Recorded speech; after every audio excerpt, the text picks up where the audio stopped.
Huh, it's been a while since we visited Poisson. Maybe we should head over and have a look around.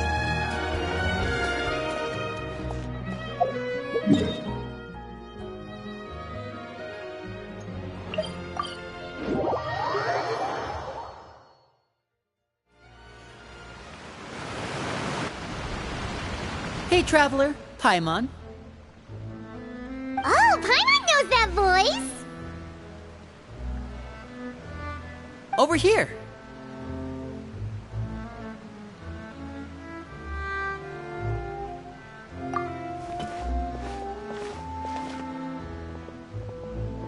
To borrow one of the more popular turns of phrase at the moment, this appears to be quite the fated reunion. Running into you two out of the blue like this has really made my day. I certainly wasn't expecting it. You can say that again. What brings you to Poisson? Wait, Paimon's got it! You must be here for one of your magic shows, right?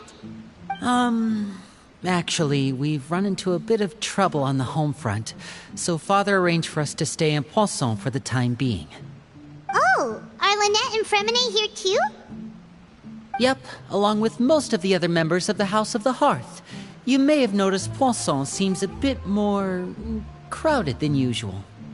So you're saying nearly the entire organization has moved to Poisson? Sounds like you've run into way more than just a bit of trouble. What's really going on? Well... Since the two of you are so curious, perhaps I can fill in the gaps. You scared Paimon half to death! Father, you're here. You know... On second thought, maybe we don't need to know? It's all probably super confidential House of the Hearth stuff, right? We totally weren't trying to pry or anything. No need to be nervous. I could sense your genuine concern from your conversation just now.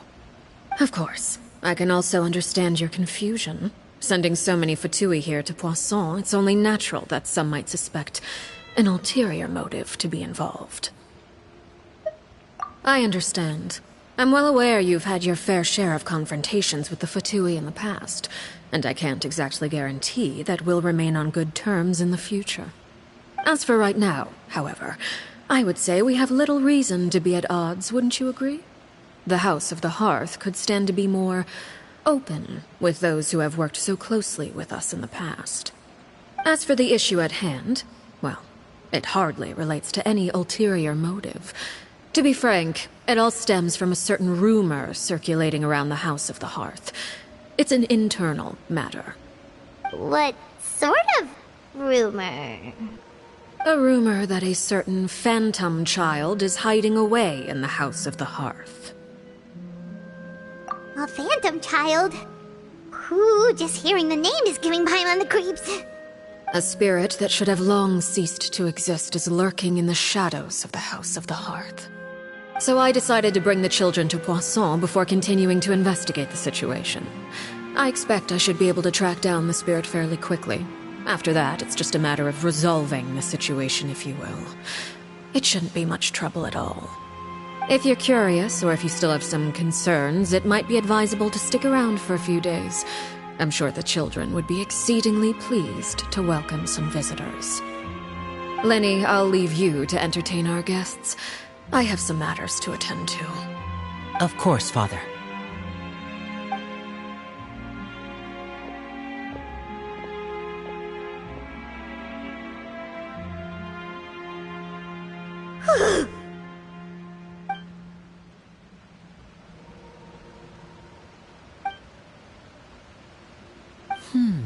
It has long been a dream of mine to invite you to our home and introduce you to my other siblings. You're quite well known in the organization already. A lot of people have been talking about you, especially after everything with the prophecy. If you're willing, why don't you stay a while and have a little chat with us? Alright. We don't have anything else to do right now anyway. But let's be clear, we're just gonna be there as guests, okay? Don't get any funny... Oh, wait a second. For your guests, that probably means we'll be treated to lots of yummy food, right? Of course. During our stay in Poisson, we've been helping out the locals with some fishing. We bring in quite the bounty every day. In fact, today is the perfect chance for me to show you what I can do in the kitchen. Let's go. I'll take you to where we're staying.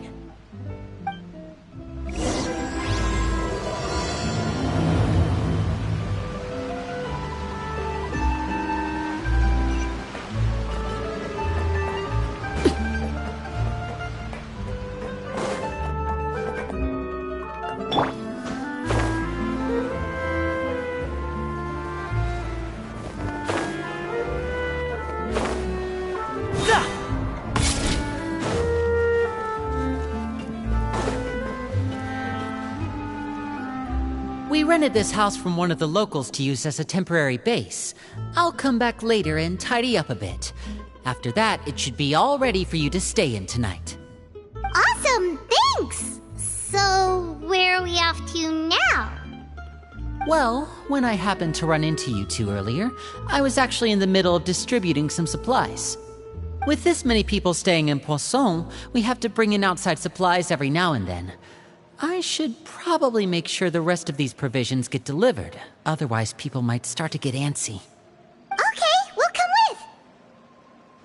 There are all sorts of rumors about your organization floating around out there. Paimon's not sure if she could even take a wild guess as to what's true and what's not. But now that we finally have the chance to see a day in the life of the house, we can take a good look at how you operate! Well, you're more than welcome to come along. Just follow me.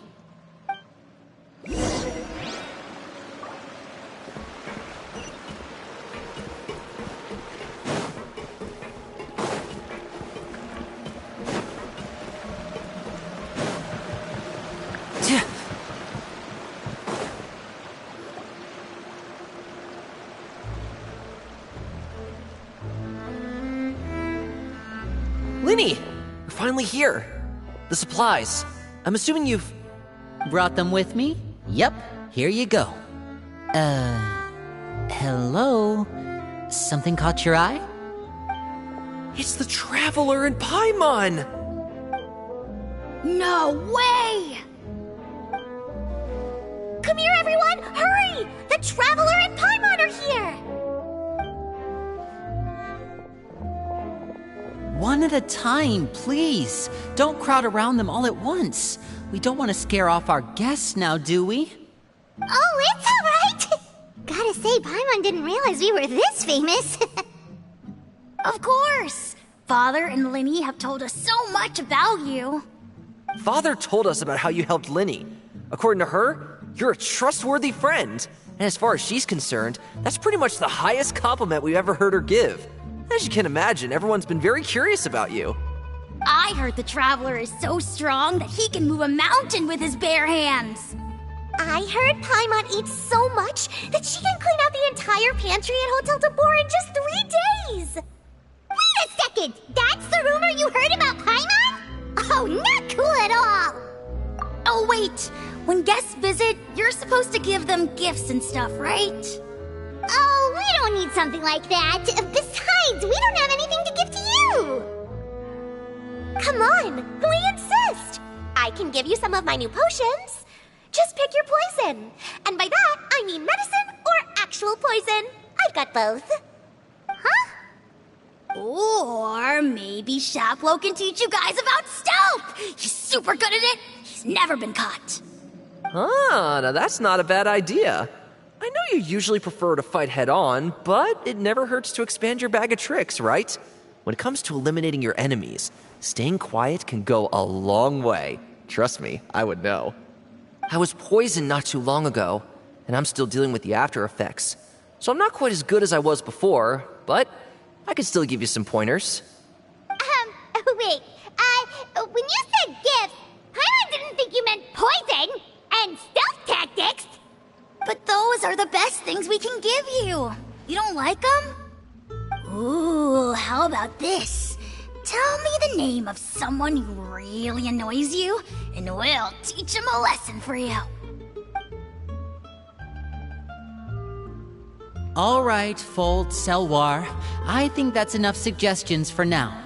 When it comes to being a good host, it's the thought that counts. You don't need a physical gift to make our guests happy. In fact, pestering them with suggestion after suggestion might make them more annoyed than anything.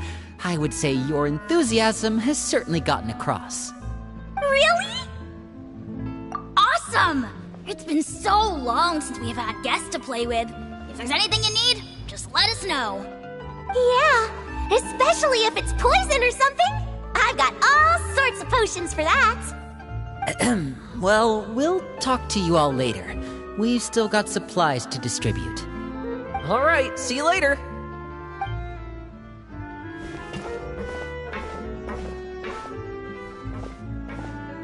Bye!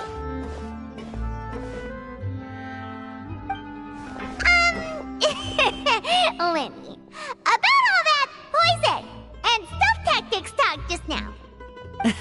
Scared you, did it? That kind of talk comes with being part of the House of the Hearth. When Foltz was really young, he strangled all of his family pets, just out of curiosity. He was labeled a dangerous problem child and was abandoned by his family. Elwar has an unnatural obsession with potions. Father has forbidden her from trying all the different concoctions she comes up with, but she still tries to test them in secret. You really have to keep an eye on that one. Chaplot is around my age. While I'm mainly responsible for collecting intelligence, he handles surveillance. He's very passionate about his work and has no reservations about taking on some very difficult missions. I know you two probably aren't used to that kind of talk, but I can promise you they only had the best of intentions. Things like stealth tactics and developing different poisons, they really mean a lot to them.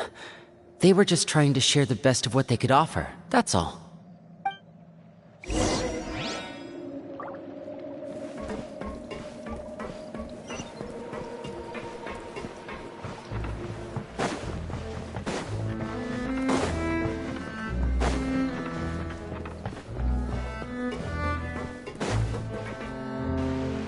Filio, supplies are here. Thanks.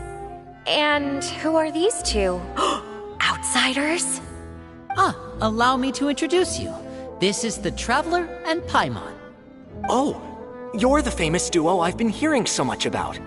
It's nice to meet you. I heard you've traveled to all sorts of places. Is that true?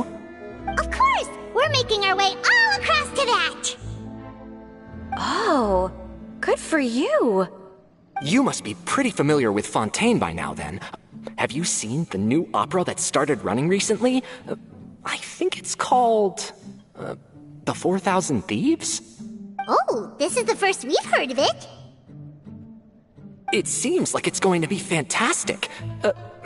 From what I've been able to tell from the posters, anyway. You should definitely check it out if you have the time. Oh, and there's The Blind Maiden, too. That one is supposed to have audience interaction. Seems pretty interesting. After this mission is over, I think I'll go get a manicure. Oh, maybe I should dye my hair.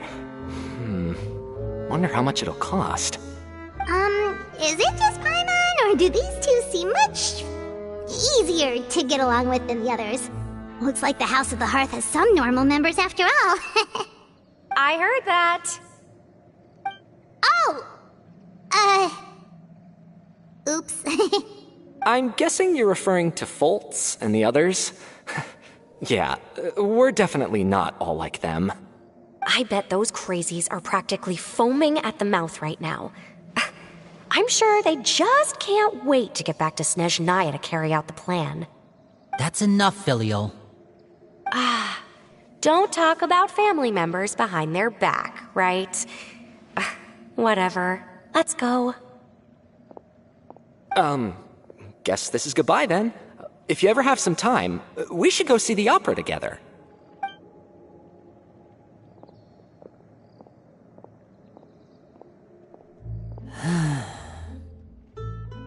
Well, that's it for the supplies.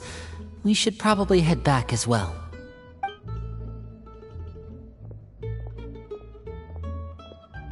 Well, they didn't seem too happy with each other. Seems like there could be something more going on here. You're right. We're only here as guests after all. Oh, Linny's getting super far ahead. Come on, let's catch up.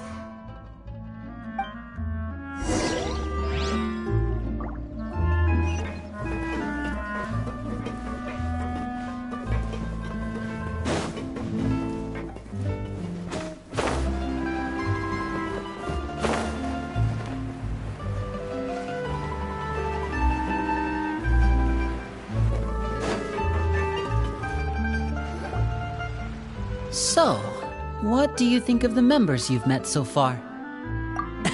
Well, Father is always encouraging us to be strong-willed and independent. So if there's one thing we've got, it's people who aren't afraid to speak their mind. Well, I should probably get cooking. Wanna join? Of course! Then let's head out and... Huh? Fremine? What are you doing here? Well, Fremine!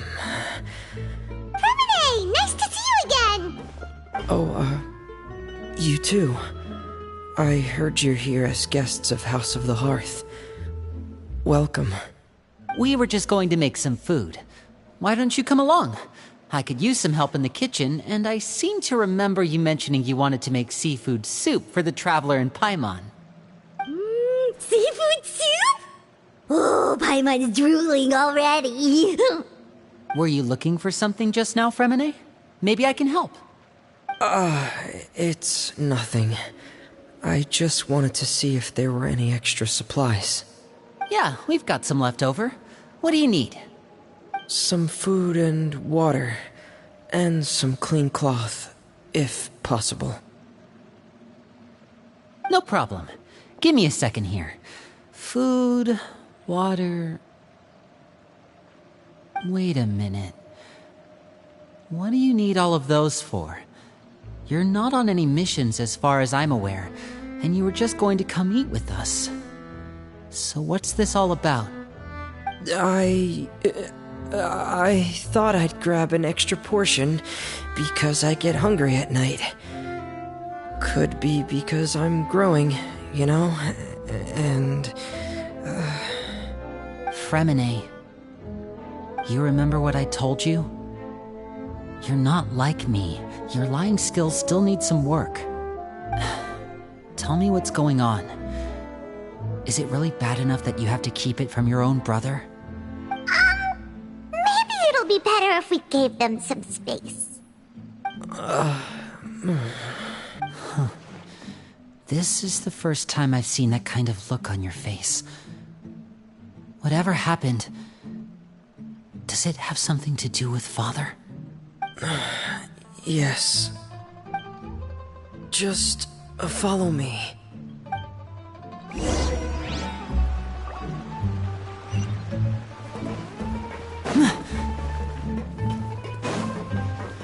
need to find something to do.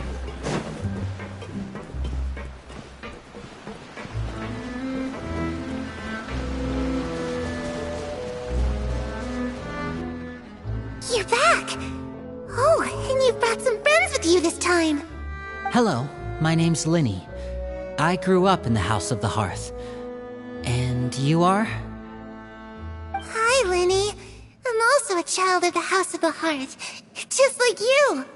You can call me Clairvy. Clairvy? It's nice to meet you. Does that name ring any bells, Linny? No, not at all. That's not a name we have on our roster, I'm sure of it. What I'm not sure of, though, is how she managed to sneak in. She must be the phantom child Father's been searching for. From the looks of it, I'm guessing you were the one that found her, Fremine. You, haven't told Father, have you? No, I haven't told anyone. I've just been keeping her hidden. For how long? About half a month now. So ever since we got to Poisson, then, do you have any idea what you're doing? I know what I'm doing. Really? 'Cause from where I'm standing, it looks like you're hiding the very person Father has been trying to find. If Father finds out about this, everyone involved is going to be punished. You know the rules of the house, Fremine. I know you do. Father doesn't tolerate any form of betrayal. So why are you doing this? I've thought it through. And I just can't hand her over like that. Linny, don't you remember last year? Sheplo nearly died after getting poisoned during that one mission. He wasn't able to get back before the poison started taking effect, and not a single person was there to help him. That night, while I was sleeping, I heard a voice telling me to go save him. I opened my eyes, but I couldn't find the source of the voice. I thought maybe I was just hearing things, but I went to look for him anyway. Luckily, I got there with enough time to save his life. That feeling of being haunted, of hearing voices, it's happened many times in the House of the Hearth. I'm sure you've noticed. So what you're saying is, that was her? She was the one who spoke to you that night? Unless there are other spirits roaming around the House of the Hearth, I don't think there's any other possibility. If Clairvy were our enemy, it wouldn't matter whether she was a spirit or an actual child. I would have acted without a second thought, because that's what Father ordered us to do. But she's been living with us, helping us from the shadows all this time. I think that makes her family. I couldn't just hand her over to be dealt with. Not when there's so much we still don't know. So what's your plan then? You can't keep her here forever. Someone is bound to find out eventually. I haven't thought that far yet. I don't want to disobey an order from Father, but I also don't want to put Clairvy in danger. Come with me. There are a couple things I'd like to say to you in private.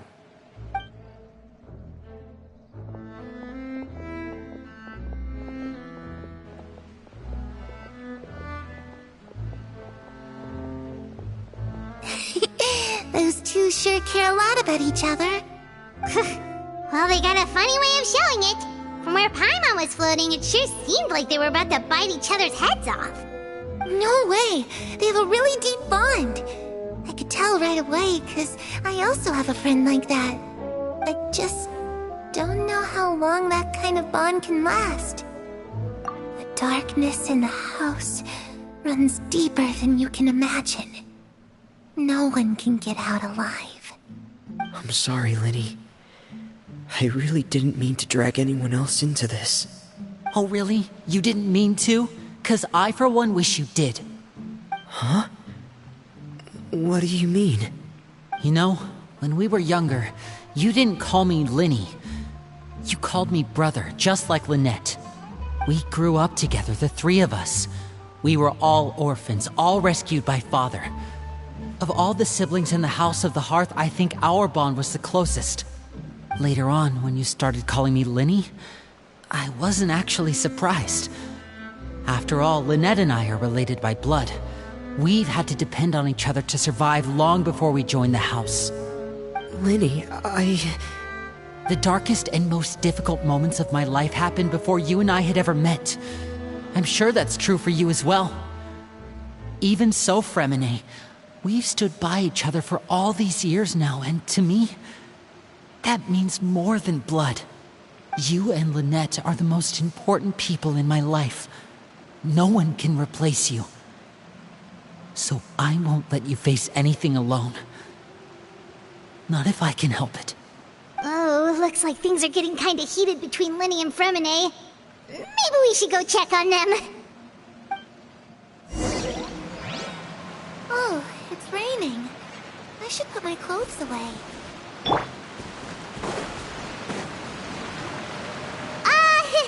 Hey, you two! Hope we aren't interrupting anything. Like a fight, or... Oh, wait a minute, Fremine. You're not crying, are you? Is everything alright? everything's fine. Thanks for asking. Well, we're all friends here, right? We've been through so much together, so if there's anything we can do to help, just say the word. It's just a small family dispute. It's not something our guests should trouble themselves with. In fact, it might be better if your stay ended here. What are you getting at, Traveler? When guests are around, families are often on their best behavior. And any disputes are less likely to escalate. That's what you're trying to say, isn't it? I...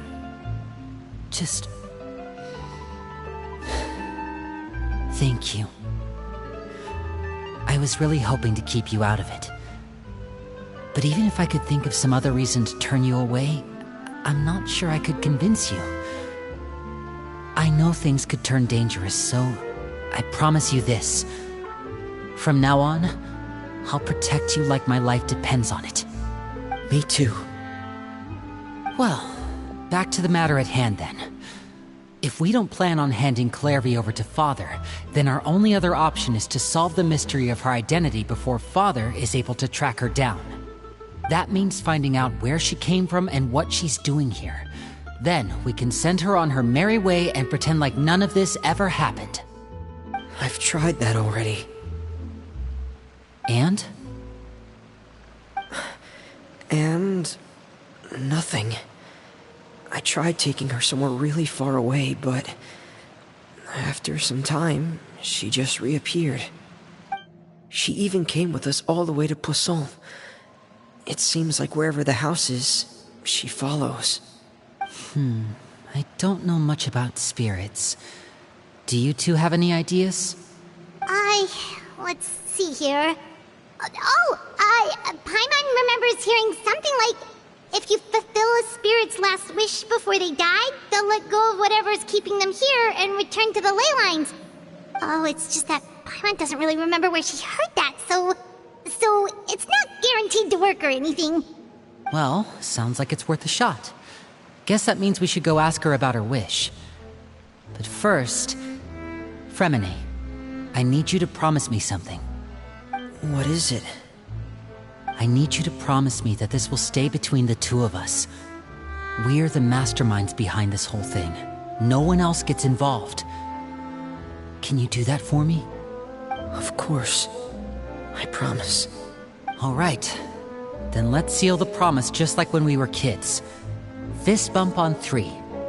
Ready? 1, 2, 3.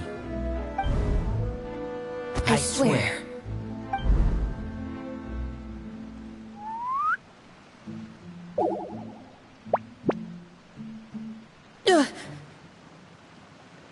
Whoa! Lynette! But what a surprise!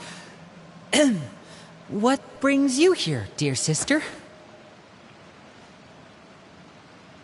And, when exactly did you get here?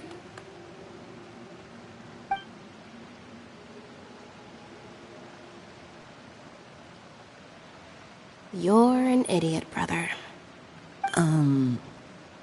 And you too, Fremine. You 3, Traveler. And you 4, Paimon. Wait, what did we do? I've seen Clairvy around the House of the Hearth before. I hadn't seen her in Poisson, so I figured she must not have come with us. But it turns out, you were just hiding her. I heard you talking about your plan. Rather than steering clear of the situation, I'd rather fully join in.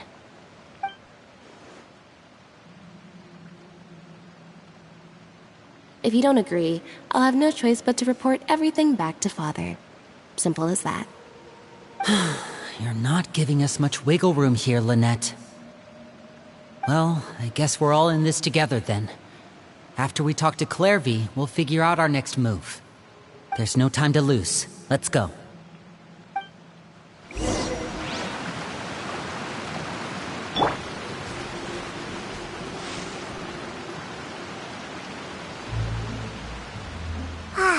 I'm full. Thank you for bringing me this food, you guys. She said she's full, but the food doesn't look like it's even been touched. That's right. Based on what I've been able to observe, it doesn't seem like Clairvy can interact with the physical world at all. Still, when she's presented with food, she'll always linger around it for a good little while. Maybe, in her mind, she really is eating those things. Does she know that she has already passed away? I've tried to ask her, but she didn't answer.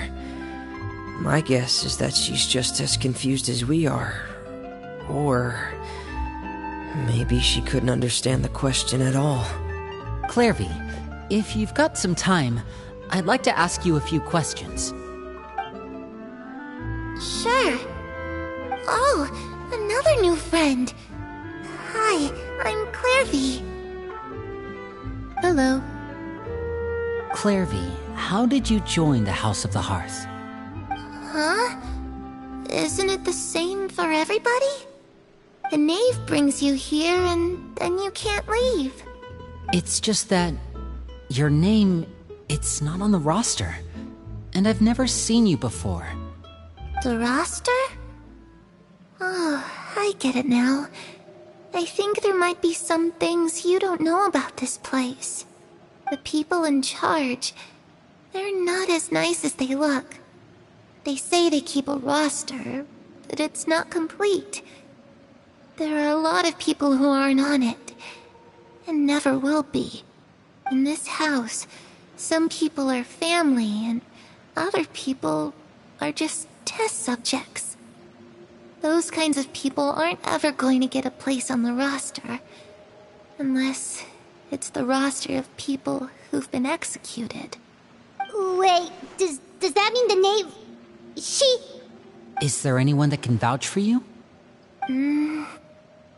Perry. She's my best friend. She's the only one I trust in this place. Have either of you heard of that name before? No. Me neither. Clairvy, Perry. Neither of those names are on the roster. But it seems like she's telling the truth. Either that, or this kid's already got a bag of tricks bigger than mine. Maybe we should try a different approach. Clairvy, do you have a wish? A wish? It can be anything you want. Just imagine. It's your birthday, you're blowing out the candles, and your wish is...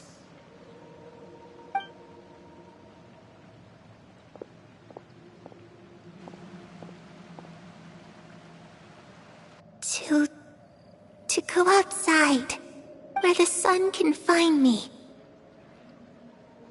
That's... it? Well, that sounds easy enough. The darkness in the house runs deeper than you can imagine.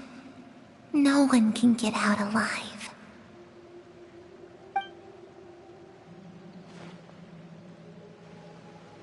Okay, time to divide and conquer. Listen up, I've got a plan. I'll try and find a way to use basic illusory magic to take Clairvy outside and bring her somewhere with sunlight. Lynette, try and find the list of executions that Clairvy was talking about, and see if her name is on it. Fremine, you stay in Poisson. We can't be the only ones who've had run-ins with Clairvy. I need you to collect intel on everything she's said and done. Understood. I'll try my best. What about us? What should we do? I really appreciate your willingness to help, but this is a family matter. I don't want to drag you in too deep. It's too risky. Let me think. Since Father considers you to be guests, maybe you could stick by her side for a little while. You don't need to do anything except keep up some nice, casual conversation. Ah, Paimon gets it. You want us to distract her. I'll give you a magic bird. If Father suspects something, all you need to do is release it when she's not looking, and it'll alert me that something's wrong. Of course, that's only as a last resort. If Father doesn't seem to notice us, there's no need to make contact. We'll reconvene here tonight after all's said and done. If the worst-case scenario happens and we're discovered, just tell Father everything.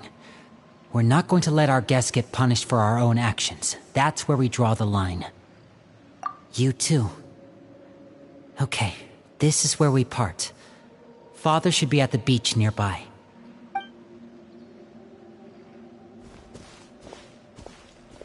I really hope this goes well.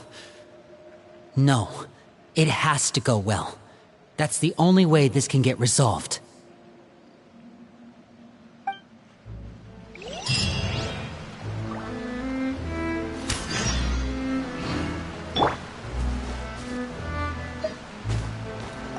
Clairvy, I'd like to take you somewhere.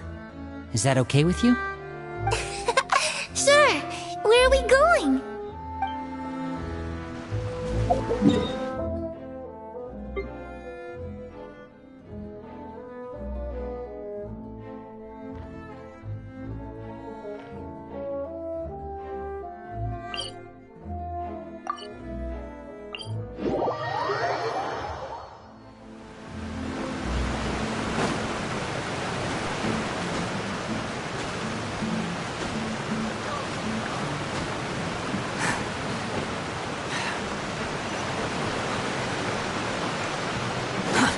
too slow.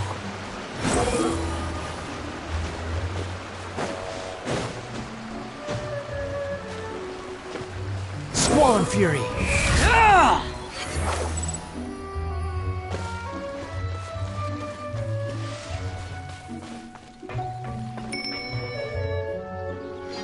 It's the knave!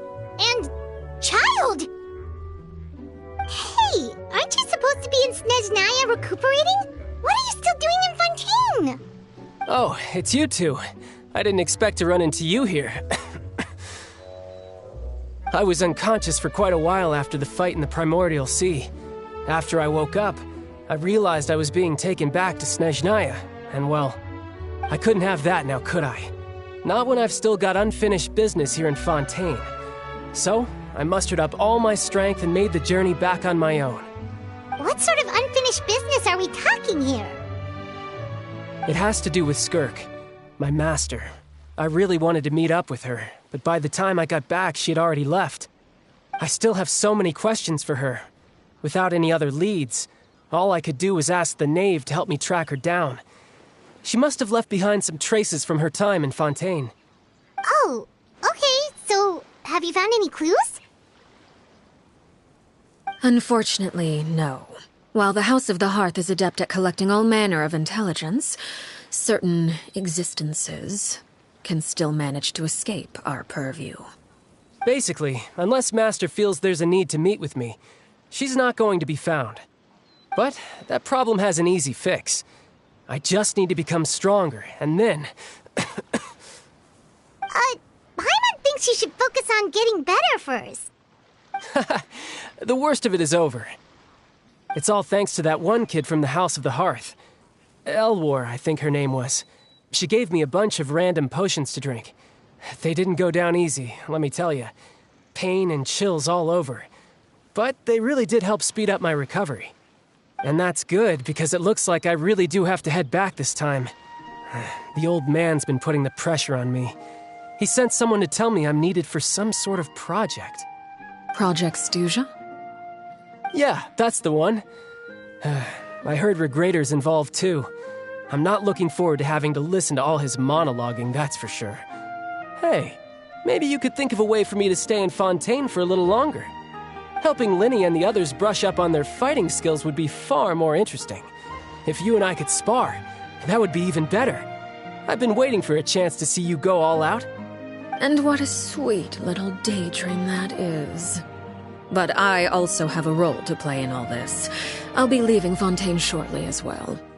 Besides, considering how little they see fit to step outside the homeland, being called on to return to Snezhnaya by such illustrious dignitaries, what a great honor. Wouldn't you agree? One I could do without, I'd say. Is it just Paimon? Or does it kind of seem like they're... So, dear guests of the House of the Hearth, to what do I owe the visit? Well, we just... Right! We're super close to Linny and the others, but we still don't know much about you! Is that so? Introductions have already been made, have they not? Oh, well, you see? There's only so much you can learn about someone from a short introduction. At least tell us something a little extra, like... Why do you call yourself father? Huh, good question. I'd also like to know. The fact that you have to ask tells me our intelligence work has been quite successful. Telling you the answer to that question would only serve to undermine that success. And we can't have that, now can we? Spoken like a true diplomat. That was some expert sidestepping right there. Well, if there's nothing else, I think I'll take my leave. I still have a small matter to resolve at home. Wait, don't go!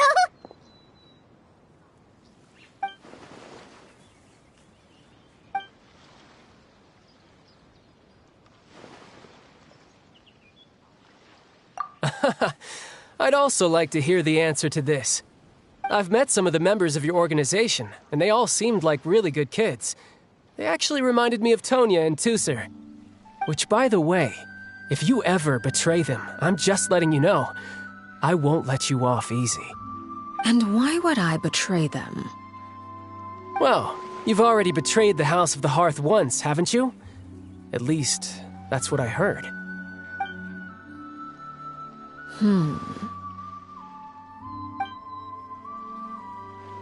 Okay, I admit. That's just what the old man told me. The rooster, I mean.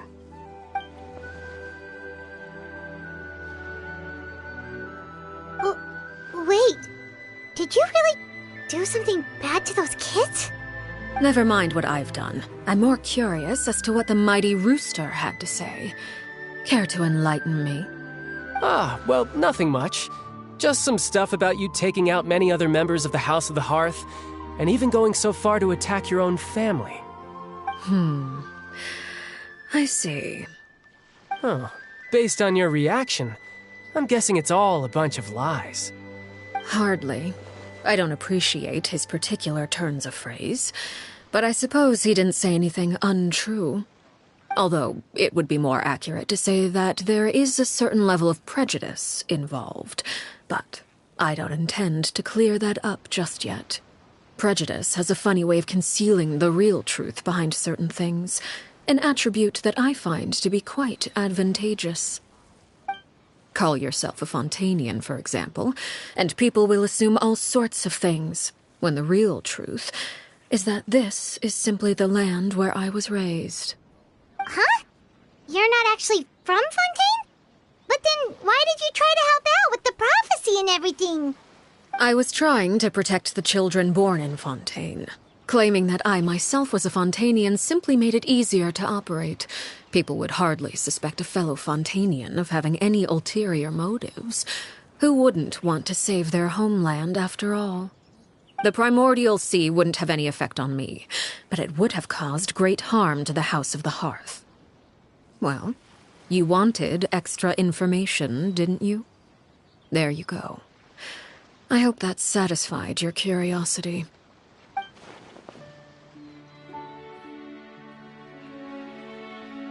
So, you stayed in Fontaine for the kids. I guess I was wrong to believe you'd betray them. Apologies. Looks like I was holding on to some prejudices myself. Good. Like I said, I like it when others have misconceptions of me. Actually, while I was recuperating at the House of the Hearth, there was something else that really caught my attention. I heard that members always resolve disputes and arguments with a friendly spar, and the loser has to back down. Seems pretty cool if you ask me. Would also give them plenty of opportunities to hone their skills. Well, that's only a recent development. In the past, such spars weren't nearly so friendly. The losing party would lose everything, including their life. They were that high stakes? Whew, at least that's not a thing anymore. Well, the current atmosphere's not half bad. I'm a bit jealous, actually. You've got so many family members around you, and you even get to live with them. Having a lot of family around means dealing with a considerable amount of bickering and scheming. Once Tonya and Tusser enter their rebellious phase, I'm sure you'll understand. Just imagine. Tusser becomes obsessed with plucking out strands from the rooster's mustache, or Tonya decides to dye her hair 42 different colors. Okay. I get the picture.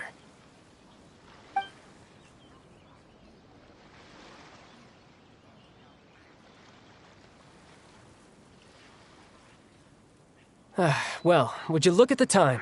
I should probably get going. Traveler, Paimon, I'm not sure where our paths will cross next, but the next time we run into each other, we should definitely try and find some time to spar. Again, maybe this is a conversation we can have when you look less like you're gonna keel over. All right. Well, thanks for everything, Arlecchino. No thanks necessary. You also played a part in obtaining the Gnosis. I would say we can call ourselves even. I like the sound of that. Well, I'm off. See you all some other time. We should probably get going too. Do you want to head back with us? Oh? You want me to leave so soon? Oh, well, you see, I'm rather enjoying the evening breeze. If you don't mind, I think I'll stick around for a bit. I have some things to think about. Apologies for not attending to you like a proper host. Please forgive this slight. I do hope you'll have a pleasant stay. We managed to keep her distracted until nightfall. Good thing Child was there to keep the conversation going. You don't think she suspected anything, do you? Oh, I wonder if Liddy ran into any issues. Let's hurry back and see how everything went. I could get used to this.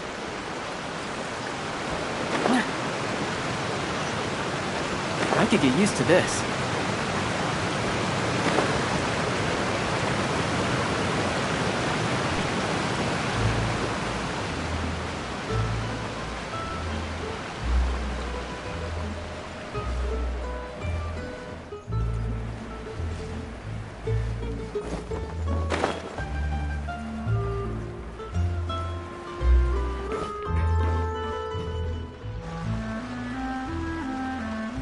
How did everything go? Well, long story short, we ran into a small issue. Clairvy can't go into the sunlight. Everything was fine at first. She followed me up to the surface just like I told her.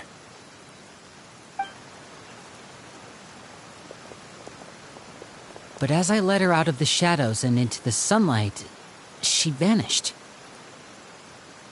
I turned around, and there she was, standing at the edge of the shadows, silently watching me. Huh. Maybe she's afraid of sunlight, or... No, it wouldn't be her wish if that were the case. Well, we could always try pushing her into it. Oh, true. I've pretty much tried it all already. Nothing worked. Eventually, the sun went down, so all I could do was bring her back here. How did it go with you, Lynette? Good. I've got the list. It's right here. Really? Well, what are we waiting for? Let's take a look!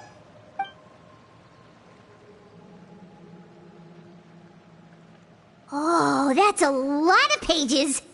Oh, it's gonna take forever to get through it all. We can each take a section. Here. La Pouillade, L'Endroit, Chambel, Horaire.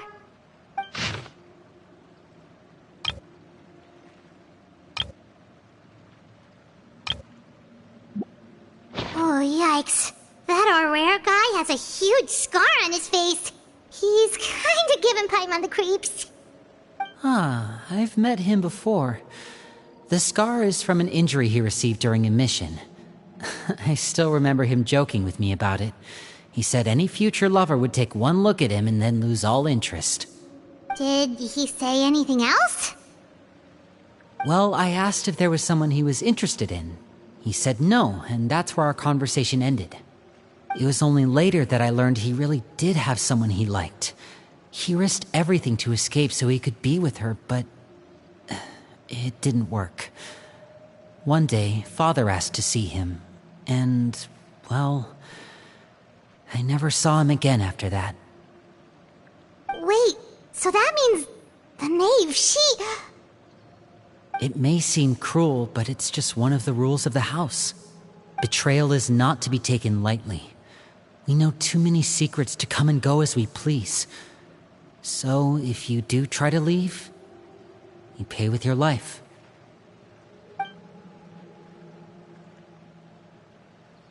Her name's not here, huh? Well, that's not too surprising. It doesn't seem like this list is complete. It only contains records dating back around 5 years. Let's shift our attention then. Fremine, were you able to find anything out? Fremine. Sorry. I was thinking about something. I managed to talk to quite a few people, but I couldn't help but notice that the atmosphere in the house was a little... strange. strange. Yeah, I mean, I know there have been arguments in the past. Times when people haven't gotten along. Chaplot and Filial are a good example of that. Oh, those are two of the people that we met while delivering supplies. Paimon can see how they might not get along. They had very different vibes, and their, interests seem to be pretty different as well. That's to be expected, actually. Father brought us all here, shared her knowledge with us, taught us how to fight. That's one thing we all share. But that's also where the similarities end. Not all of us feel the same desire to stay here. As members of the House of the Hearth, we're also considered part of the Fatui. And to a lot of people, that's an identity they never asked for. Certain members get older and realize they want something else for themselves. But considering the rules of the House, most people would never say that out loud. People like Chaplot and Foltz are loyal to Father and her vision. They're proud to be part of the Fatui. Filial and Nantoy, on the other hand, well, they aren't quite as enthusiastic. These kinds of conflicts have always been there. It's not like Father is in the dark about any of this.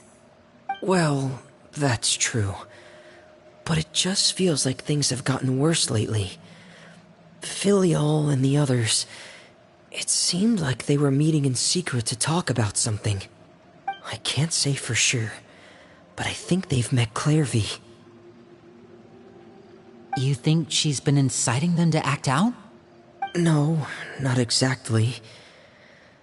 But I wouldn't be surprised if she said something to them about the darkness in the house and how deep it runs. She's told me about it before. Experiments being run on children.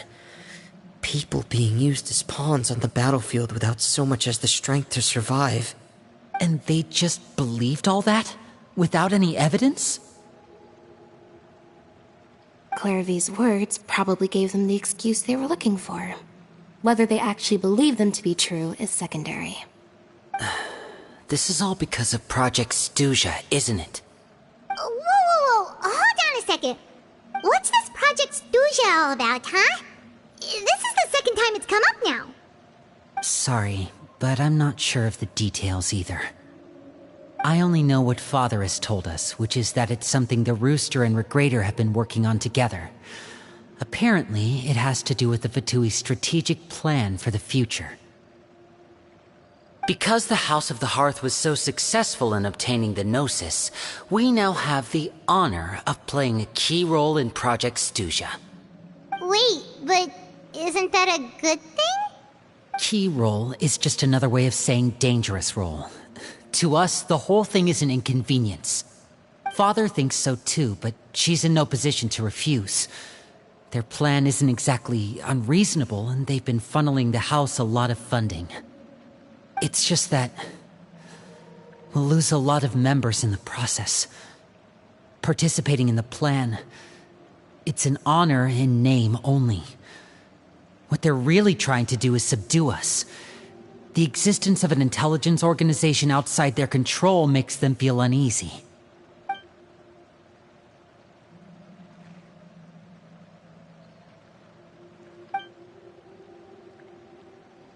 Okay, super complicated top secret Fatui business aside, what does all of this have to do with the conflicts you were talking about earlier?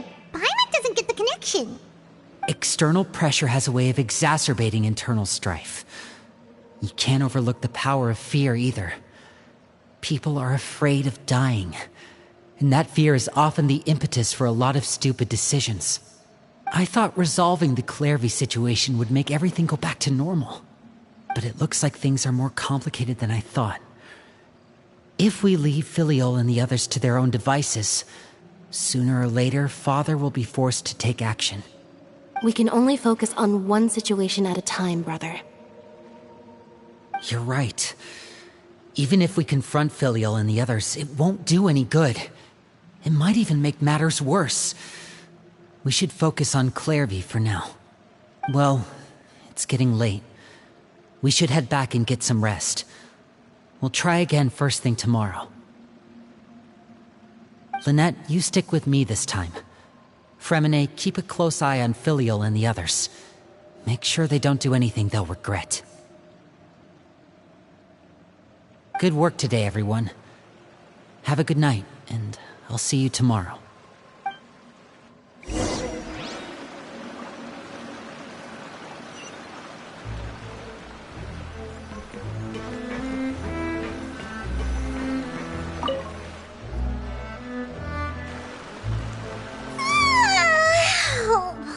Looking forward to an early night, but she can't sleep at all.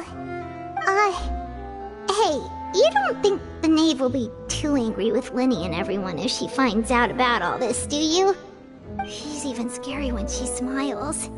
If she were to actually get angry... Ooh, you have to protect Paimon if that happens, okay, Traveler?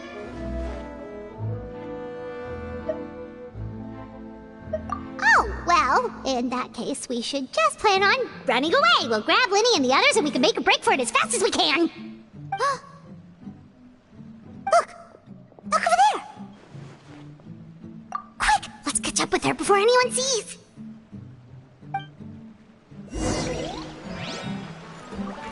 No time to lose.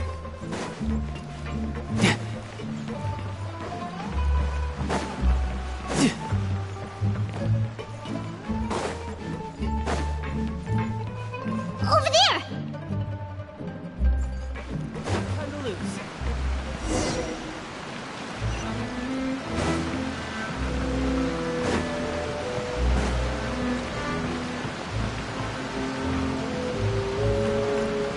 Oh, where is she going? Oh, if someone sees her, we're toast!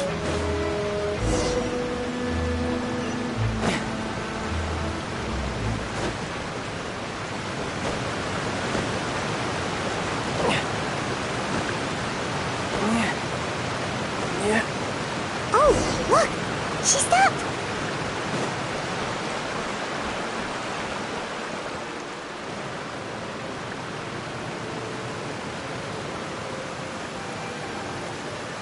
Clearly! Shh. I opened the window while no one was looking. Look how pretty the outside is. If only I could have more than this. You probably think I'm being silly, huh? All this hopeless resisting? It's better to dream of what I could have than try to make it a reality, right? Please, help us get on the same page here, Clary. We need you to tell us what you know. Can you do that? Sure. Although, after you hear all this, I think you might regret that decision. Everyone in this family is nothing more than a tool. Something to be used and exploited. We're all expendable. Including me. As long as you're useful, you get to stick around. Lose your value, and you're handed over to the doctor, experimented on, and given a fate worse than death. I've seen it happen again and again, and I've had enough. You're saying the knave did all that? It's just, that doesn't seem like something she would do.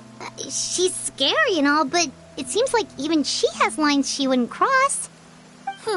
I knew you wouldn't believe me. Everyone thinks she's a good person. They all think of her like a real mother. Mother? But she doesn't deserve that title. She's disgraced it and tarnished it. And if I had things my way, I'd never see her again. If only Perry were here, she'd understand. Perry. There's that name again. Also, Paimon's getting a strange feeling. It almost feels like she's not really here with us. Paimon can't tell if she's actually talking to us or if she's mistaken us for someone else. Well, in any case, it seems like she really needs someone to talk to. We should keep her company for a little longer. She looks so young. But it seems like she's been through a lot. It's getting windy. I should close the window. Ooh, look at the moon. Isn't it pretty? Hey, wanna hear a secret? I heard that if you look up at the night sky in Snezhnaya, you can see the aurora. It's supposed to be super pretty. Even prettier than the moon tonight. Perry and I promised each other that once we're older, we're gonna go see it together. But I can't find her. I'm worried she's also been... No, that wouldn't happen to her. She's special. Mother likes her a lot. I should really go talk to Mother, but we just fought. She doesn't want to see me, and I'm too scared to face her. What should I do?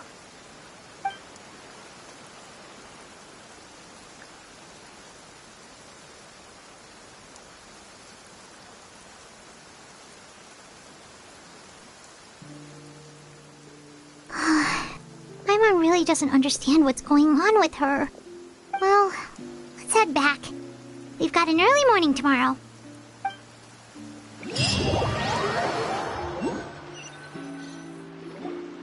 All right, looks like we're all here. Let's go ahead with the plan. Oh? What is it? What makes you ask that? Well, we kinda ran into Clairvy last night, and that's what she told us. We met the doctor back in Sumeru. He's super dangerous, and he's done all sorts of bad things.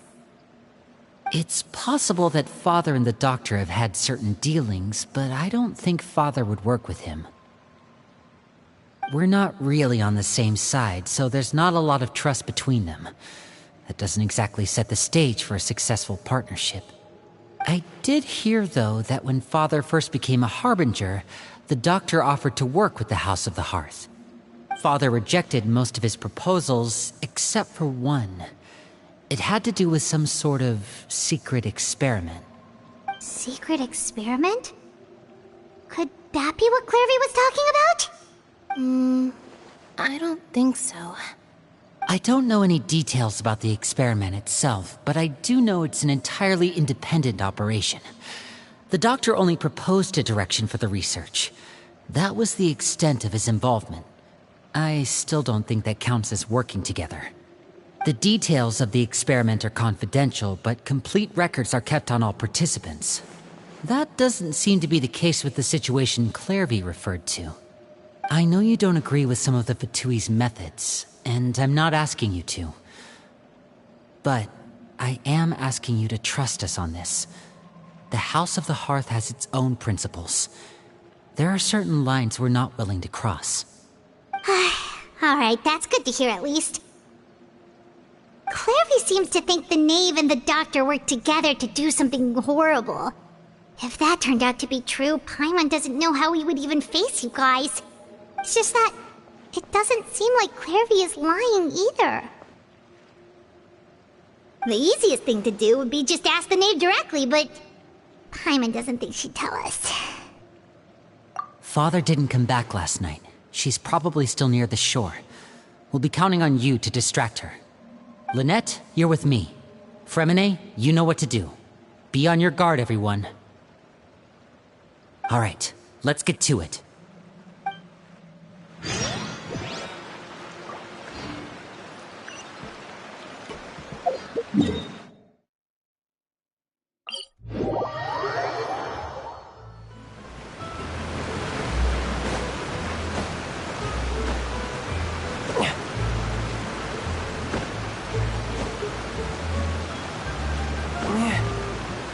No time to lose.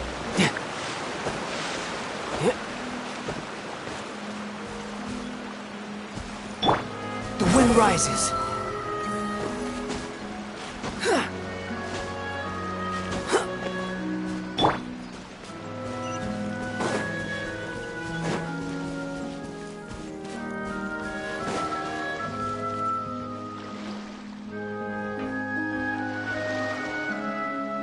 Ah, it's you two again. I must say, you look a bit pale. Did you have trouble sleeping last night? A little. Perhaps if you had less on your mind, you'd be able to absolve yourself of such troubles. So what are you planning to do now? Catch up on some sleep? Or should I give you some time to rack your brain for a topic to discuss before I ask any questions?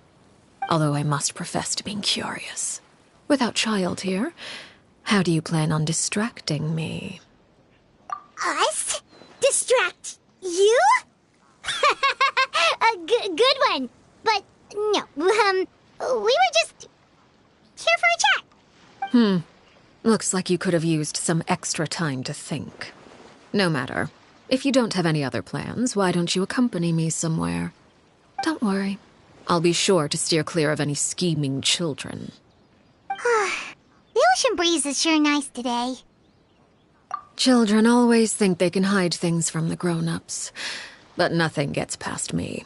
Least of all a little scheming. I think I'll let them have at it for a little longer. I can be very patient. Well, I'll leave you to think things over. If you're so inclined, meet me outside the Palais Mermonia. Good things come to children who do as they're told. So I do hope you decide to tag along. If only for your friends' sakes. What should we do? She clearly knows about everything we've been doing, and Paimon doesn't think it'd be a stretch to say she was threatening us just now.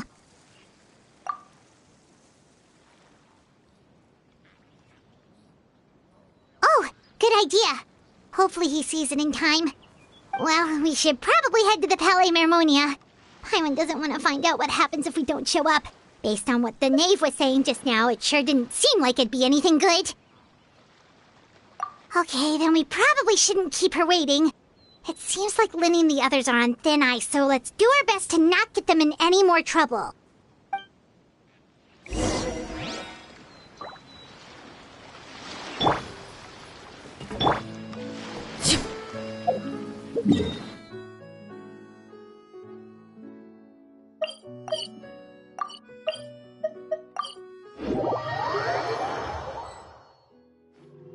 Seeing as we still have some time before my meeting, we might as well enjoy some pleasant conversation while we wait.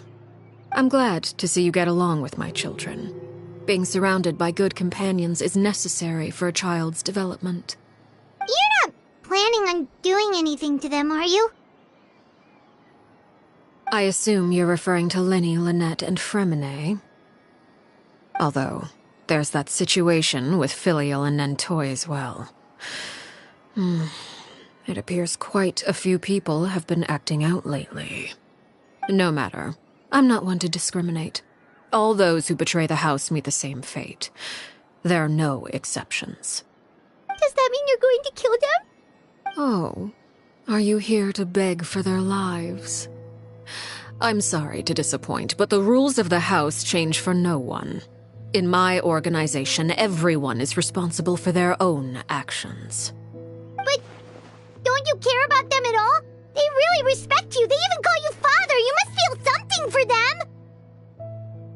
Any organization in which feelings come before principles is one destined for ruin. The House of the Hearth is hardly an exception. You could say our principles are more stringent than most. Perhaps I can offer you this consolation at least. As our guests, you two will not be held accountable along with them. I would imagine Linny, Lynette, and Fremine will be able to keep their lives. As for Filial, Nentoy, and the others, I'm afraid there's little I can do. They can try to escape, but once you know our secrets, there's no getting out alive. But that's awful. Ah, you seem concerned. Out of consideration for my guests, I suppose I could turn a blind eye for a little longer. If Linny and the others manage to dispose of Clairvy in the meantime, all evidence of their wrongdoing will be lost. In that case, I could hardly punish them for something I couldn't prove. If their efforts are unsuccessful, on the other hand, all will be held accountable. And the punishment will be severe. Of course. Oh, and here, I believe this belongs to you. Do try and keep better track of it next time. It takes a considerable amount of time to train a bird like this. It would be such a pity if you were to lose it. permanently. Wait, where did you get that?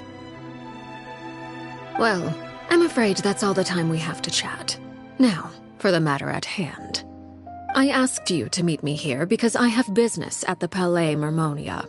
It has nothing to do with you, but I think it would be prudent for you to stick by my side for the time being. There will always be time later to run off and tell Linny what you've learned. Well, time to go. Looks like we wrapped things up just in time.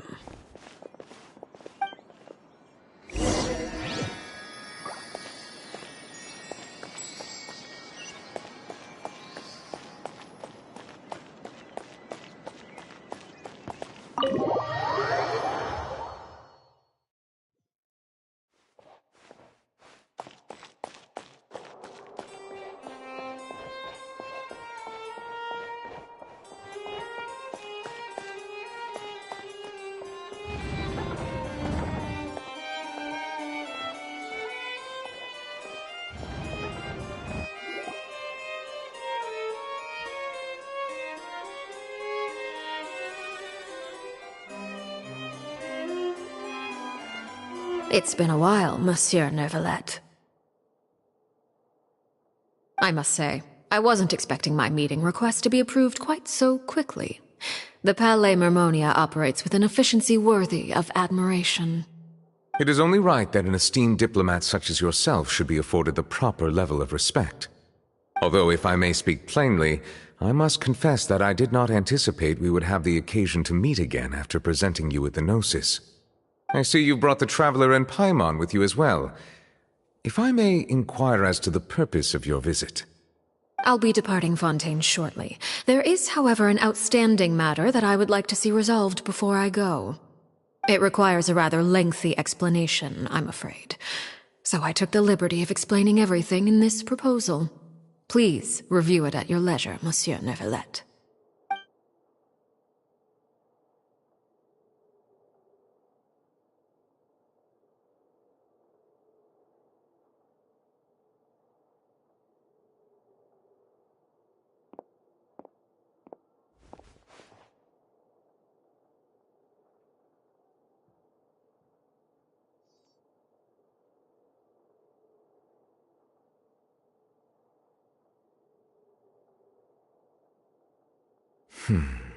I understand your request. However, at the risk of causing offense, I must admit that I fail to see why you would wish for such a thing. I heard you have a certain fondness for water tasting, Monsieur Neuvillette, so allow me to use water as an analogy. A family is like a large body of water with countless rivers flowing in and out. As someone who watches over this system, I would hope that each river that flows from the source will eventually reach the ocean. Of course, objectively speaking, I know this is impossible. Most of the rivers will dry up along the way, disappearing into the ground and leaving nothing but a barren riverbed behind. Not all rivers are destined to reach the ocean, but I would not see their existence rendered meaningless. I believe the water that flows within them is simply meant for a different destination, like a field in need of irrigation. Or perhaps the glass of a certain water-tasting enthusiast. Did you get any of that, Traveler? Your words paint an optimistic picture indeed. Allow me to remind you, however, few among us are willing to sip from a glass filled with tainted water. It may have been tainted at one point in time, but not to worry. I'll make sure it's strained of all impurities and returned to its cleanest form.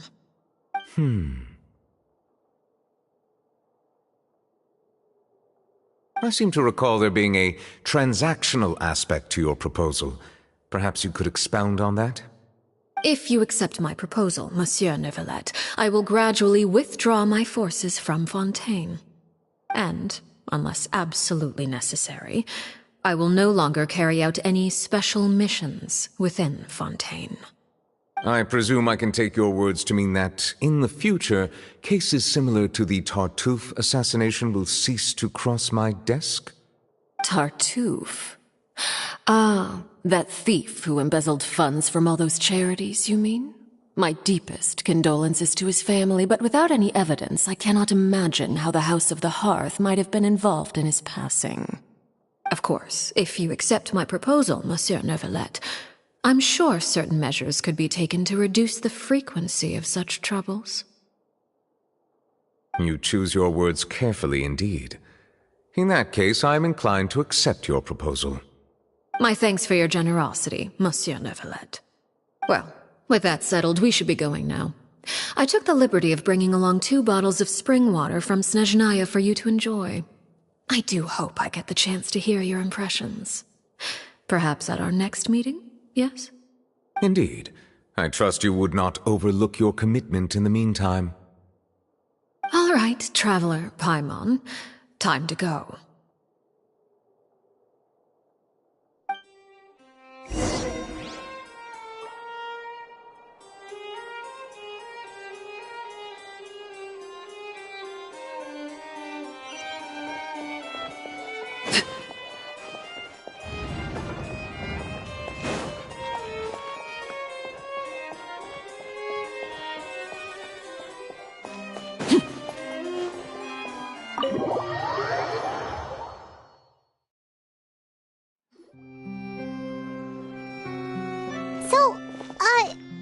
What exactly were you talking about back there?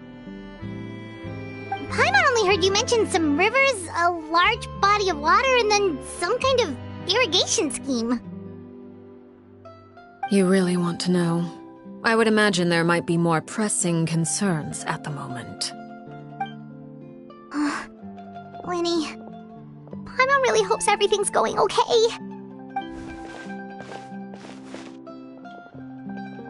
Oh, Paimon recognizes that look. You've got your thinking cap on, don't you, Traveler?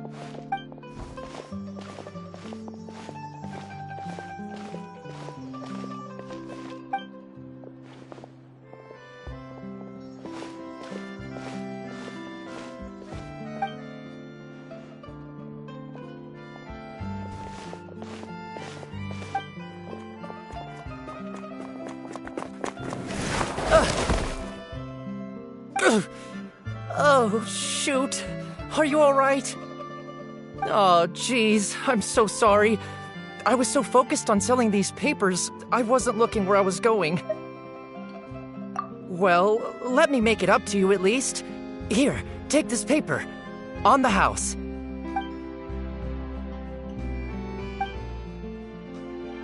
Oh, you don't have to give us anything. Please, I want to. It's not like I'm short on supply.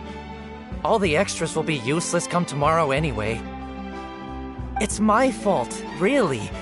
I was just trying to bring home some extra mora for the family, but I bit off more than I can chew. I haven't had many takers today, so I'm still swimming in papers. What's going on here? Nothing much. I just ran into your friend here on accident. I should probably get going, actually, so... Hold on.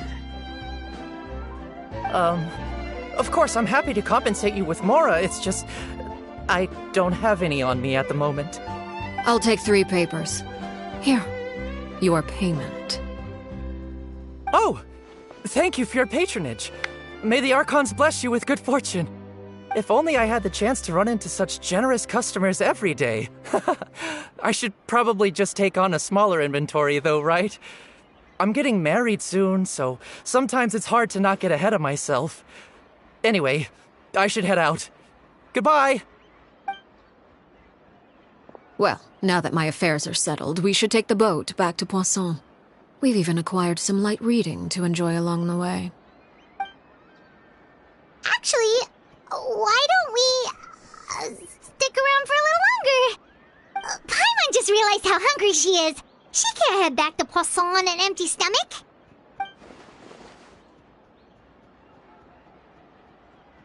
It appears you two are under the impression that delaying our return will somehow alter the situation in your favor.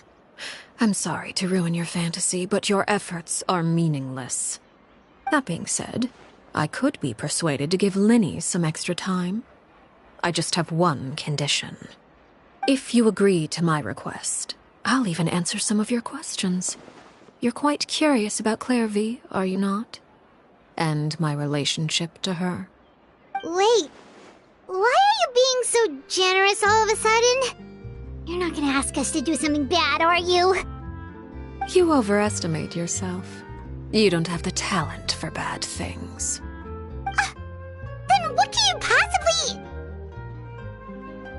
The most important consideration in a negotiation is that both sides receive something they want.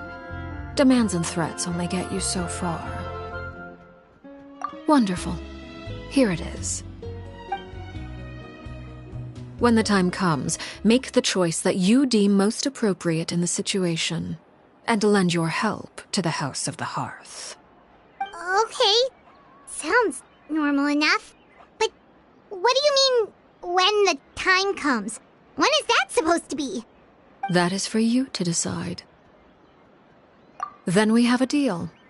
Follow me.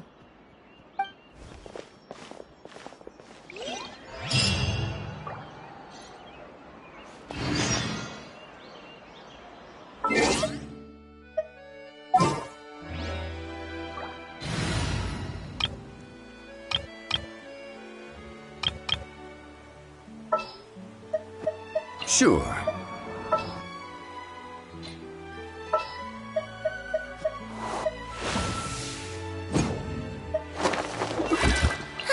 I knew you'd miss me.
What is this place? Somewhere long forgotten by everyone. It used to be a grand building. Now it's nothing more than a pile of rubble. No one comes here anymore, nor does anyone care about what once happened here. Although, this place does have something to do with the story I'm about to tell you. It was before I became a Harbinger, and before Linny and the others joined the House of the Hearth. Due to certain events, I first killed Clairvy and then her mother. And this is where it all happened. You were the one that killed Clairvy? Patience now. Allow me to explain Clairvy's side of the story first. I'll start from the beginning. Clairvy was 6 years old when she was brought by her mother, Crucibina, to live in the House of the Hearth. From the outside, it seemed like a fairy tale. A thriving family made up of kind adults and friendly children. Crucibina was the knave at that time, and the House of the Hearth was under her control. She was Clairvy's mother by blood, but she was also the mother to all the children in the house. Clairvy was happy here, for a time. But she quickly realized that being part of this family wasn't a fairy tale at all. It was a kind of purgatory. Purgatory? Exactly. The House of the Hearth takes in war orphans from all over Tevat. But as for how to raise them, that depends entirely on the person in charge. Crucibina came up with a novel idea. She would teach the children to fight, force them to duel each other, and then crown as the king of the house the child who proved themselves most worthy of inheriting her title. It's difficult to estimate the number of children who died or were maimed in the process. There's little I can say about the ones who died. The ones that emerged with permanent injuries, on the other hand, well, they still served a purpose.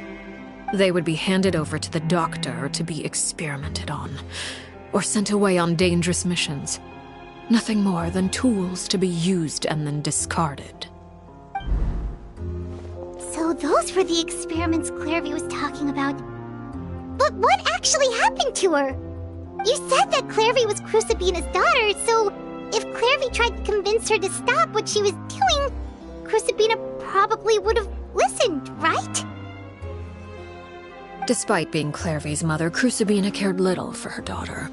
She forced Clairvy to join the House of the Hearth only as a means to demonstrate her own impartiality as a mother, to prove that she treated all her children equally. Clairvy did try to convince her mother to change her ways, but it was to no avail. After her efforts failed, the only other option was to rise up and try to fight back. Unfortunately, the other children had already been thoroughly indoctrinated into the illusion of happiness Crucibina had created. Of course, there was one exception. Someone Clairvy's age who knew the truth about the House of the Hearth. Her name was Peruere. Wait, the friend that Clairvy mentioned? Friend, huh? I suppose we can call her that for now. Clairvy was a cheerful and passionate person with a tenacious spirit. Peruere, on the other hand, was rather cold-blooded. Her cold-blooded nature allowed her to see through Crucibina's facade. Yet, it was also this cold-bloodedness that prevented her from acting against it. At least at first. While Clairvy longed for freedom, Peruere was convinced that, amid all the fighting and violence, she would make it until the end. Despite their differences, the two became fast friends, united by their knowledge of the truth. Clairvy told Peruere that she hoped to create a real family, where no one would be killed or sacrificed. There may have been a certain naivete to her ideas, but Clairvy proved her determination many times over. She tried countless times to run away, ask for help, or expose the truth. But her efforts only earned her beating after beating. The only thing that kept her going was her strength of will. Even with her body racked with pain, she would still stand on her tiptoes and open the window at night. She and Peruere would look out at the moon together, a fierce longing for freedom shining in her eyes. But one day that light simply vanished. Oh no. What happened? Her hopelessness resulted from a culmination of things. 10 years had passed. 10 years worth of failure after failure. She and Peruere weren't children anymore, but finding any chance to escape still seemed as hopeless as ever. It was during this time that Peruere suggested a new plan. If escaping was out of the question, why not take down the very person sitting on top of this throne of lies? Mother herself. Clairvy rejected that proposal. She claimed that, as a famous harbinger, Crucibina possessed an unimaginable amount of power. Trying to kill her would have an incredibly low chance of success. Clairvy never gave another reason, but Peruere could see it written all over her face. Clairvy still thought of Crucibina as her mother. Killing her own flesh and blood was a line she couldn't bring herself to cross. If she couldn't escape and fight back, then only one option remained. Precisely. Death was the only way that she felt she could be free. It happened during a duel. When she arrived at the dueling ring that day, her partner turned out to be none other than Peruere, the very person that had stood by her side all those years. It was a fierce battle. But ultimately, Clairvy decided to let Peruere end her life. From that moment on, Peruere's journey was one written in flames. When the rain finally came and washed it all away, there she stood, the sole victor in Mother's endless game of slaughter. A trail of corpses strewn across her path to success. It was the very result she had predicted 10 years prior. Even then, she believed she would make it until the end. She wasn't surprised by the fact that she emerged as Mother's undisputed heir. Rather, her success left her with an inexplicable sense of restlessness. She was unsettled, and there was only one thing that could quell that sensation. Perhaps you two would like to take a guess as to what it was? Crucibina, you mean? But... Correct. This is the place where Peruere killed her best friend. A mere year later, this is also the place where she fought tooth and nail to kill the mother they shared. The moment she acted, any conception of what was right or wrong ceased to matter. It's one of the principles of the house. Only those who survive get to write the rules. Peruere won the battle, and became a harbinger herself. After which Her Majesty, the Tsaritsa, bestowed upon her a new name. Arlecchino. So the Perry Clairvy was talking about... It was you all along. You're Peruere. Arlecchino is just a name you got later. I left that name behind long ago. I must say, hearing it now does bring back memories. After I defeated Crucibina, the moniker of Mother died with her. I chose to forego the title she called herself, and even chose to give up my own name.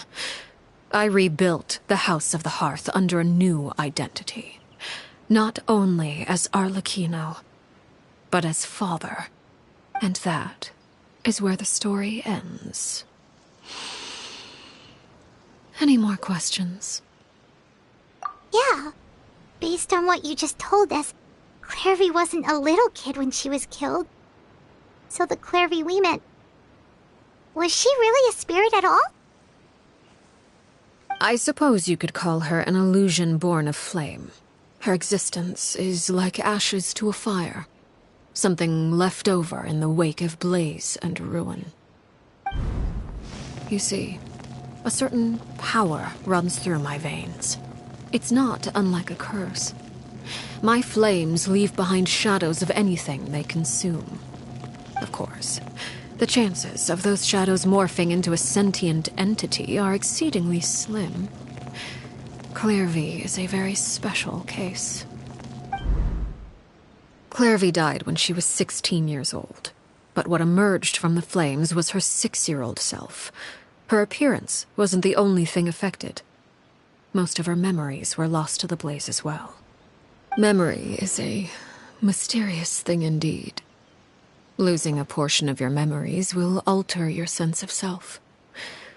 Lose 10 years' worth, however, and it would be like living in the past. Like returning to a version of yourself that never grew up. No wonder Paimon got such a weird feeling when we were talking to her. Perhaps I should put it this way. Clairvy is someone trapped in time. It may seem like she exists with us in the present, but she truly lives in the confines of her own past. So if all of that is true, then you must have known about Clairvy for a long time. Indeed. She's a rather volatile and unstable entity. Sometimes she would look after the children. She's even saved some of their lives. But Other times, she would hide from me and become obsessed with revealing the truth about the house to anyone who will listen. Shadows don't have the capacity to learn or grow. Any new information they encounter is quickly forgotten over time. Your attempts to expose Clairvy to sunlight, they failed, yes? The reason is actually quite simple. In Clairvy's mind, the house is impossible to escape, and it is this very perception that traps her there. But no matter. All I have to do is kill her again, and all will be resolved. I don't anticipate so much as a single speck of ash will be left behind this time. Wait! Paimon can understand why you might want her gone, but isn't there another way? So what if she's trapped in her 6-year-old self? She's still your friend! At least talk to her first! It's too late for that. She broke the rules, and now she must be punished. That goes for Filial and Nantoy as well. She's had quite the effect on them. I hope you understand. The difference between Crucibina and myself lies in our formulation of the rules, not our policy for enforcing them. Upholding the rules without question is a trait we both share, because that is how a household should be run. Is this really what you want to do? Whatever could you mean? Don't you want to say a proper goodbye at least? Whether as a killer or as a father, there are two things that must be avoided at all costs: anger and sorrow. Anger makes you impulsive. Sorrow causes you to waver. Well, it appears it's about time to proceed. Before we arrived, I told some of my well-behaved children to bring our troublemakers here by nightfall. I do believe I've kept my end of the deal. I gave your friends quite a bit more time. As for what happens now, we'll just have to wait and see.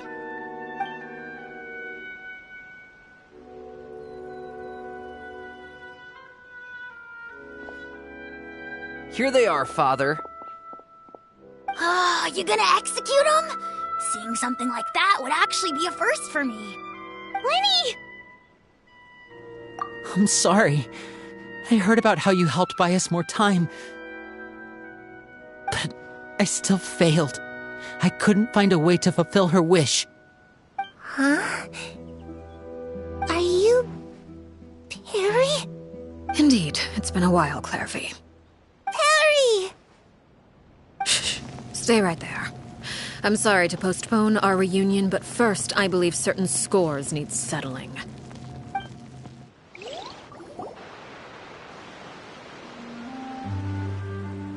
Father, let me explain. Out of my way. Father! You chose to conceal a threat to the house. And for that, you must be punished. Overall, however, I suppose your wrongdoing is hardly the most egregious of the bunch, so I'll deal with your punishments later. As for right now, the more pressing concerns are the traitors among us. By traitors? Do you mean us? Father, let me explain. We didn't mean to... Fultz, why don't you share what you heard? Yes, Father. Secret Midnight Meeting number 3. Participants, Filial, Nantoy, Sato, Toddy. Nantoy clearly said, if only Father wasn't the one who took us in. Sato added, I'm sick of this life. I just want to live as a normal person. Filial was the worst of them all. She called us crazies and said a bunch of mean things about Father. I did not! You're lying! Fultz is trying to frame us. It's not like I'm the only one who heard those things. After that, you and Toddy and a bunch of other people started talking about Clairvy. You were using all those things Clairvy brought up as an excuse to question Father. We're birds locked in a cage. The only way out is to destroy it. That's what you said, wasn't it? You little... You just want me gone, don't you? What did I ever do to you, huh? And you, Sheplo. Have you forgotten who stood by your sickbed, watched over you, and changed your dressings? Come on, let's hear it then. What's your reason for all this?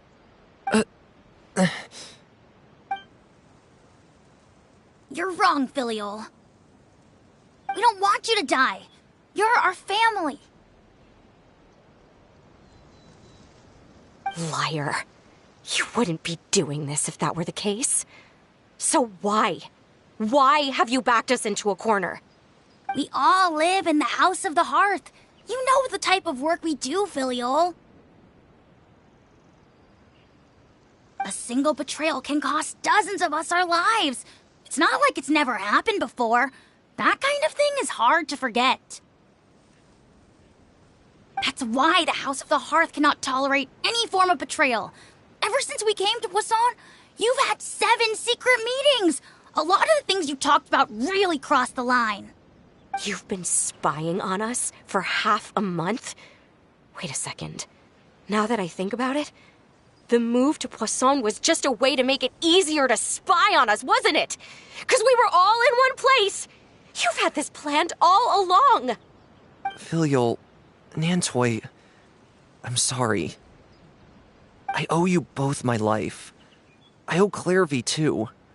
If it weren't for all your help after I got poisoned, I wouldn't be standing here today. If this were any other situation, I would do anything to repay that kindness, even if it cost me my life. But rules are rules. I'm sorry. My hands are tied. Why? Why? That's enough, Filial. We made a mistake, and we should own up to it. We broke the rules, plain and simple. And now we have to face the consequences. I'm sorry, Chaplot. Fultz. I'm sorry, Father. We accept our punishment. Chaplot, according to the rules of the House of the Hearth, how should these traitors be punished? All those who betray the house pay with their lives. And so it shall be.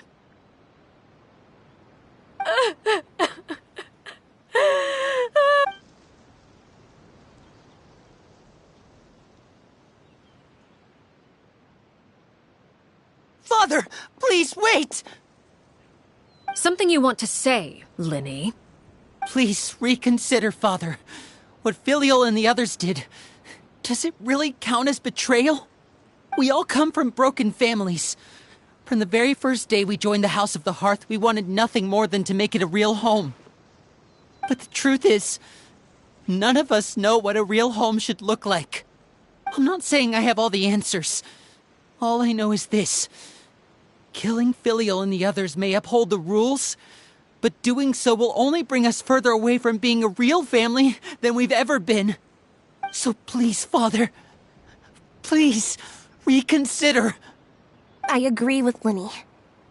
Father, please. Linny, you... I also agree with Linny.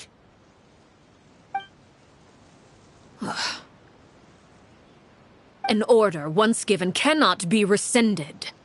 However, given the extent of your determination, I suppose we shall have to go about this a different way. Draw your weapons and face me. Our weapons?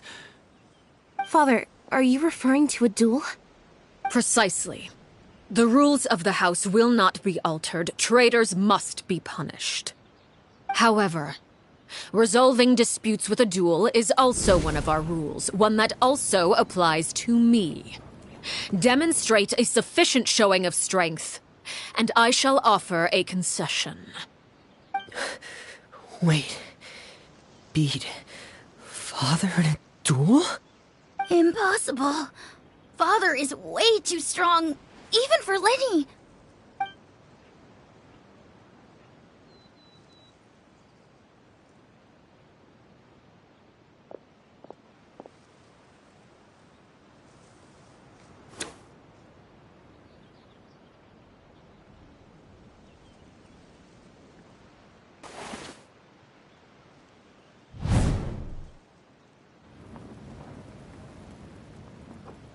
Did you hear that, Traveler?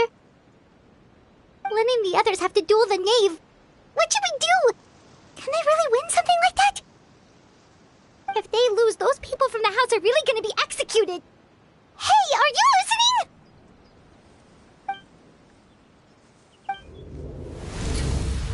Don't you want to say a proper goodbye at least? Anger makes you impulsive. Sorrow causes you to waver.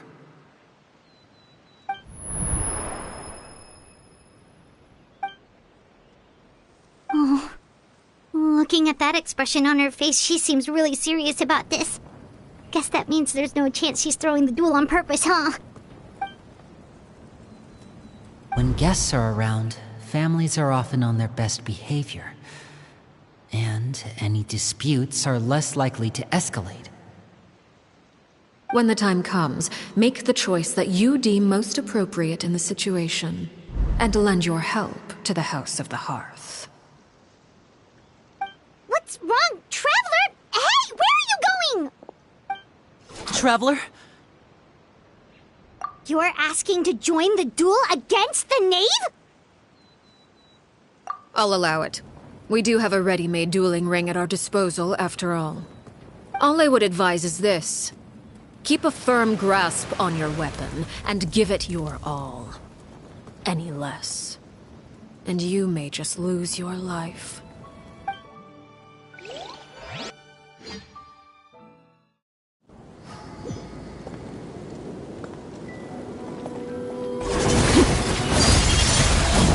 And voila! It'll be all right. What pitiful attacks! I thought I taught you better. And voila! Fight the insects! What pitiful attacks! Behold! I thought I taught you better. You can run, but you can't hide. Hang in there! What pitiful attacks! I thought I taught you better. Laid bare. Here comes the finale. Spare your energy. Running is of little use. If I really have to draw my blade, then... With these rising flames...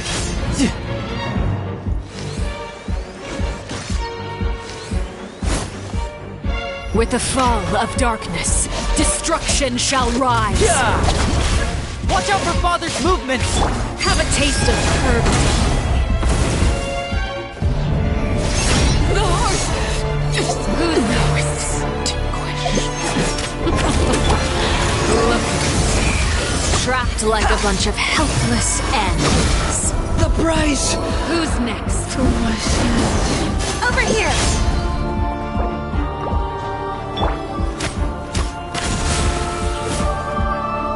Spare your energy. Running is of little use.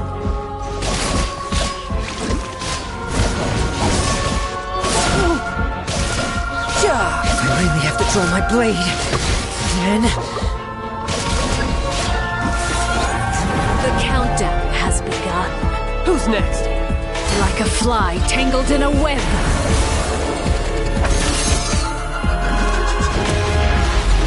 With these rising flames... And voila! Spare your energy. Running is of little use. Clever trick. Step right up. Have a taste of over here.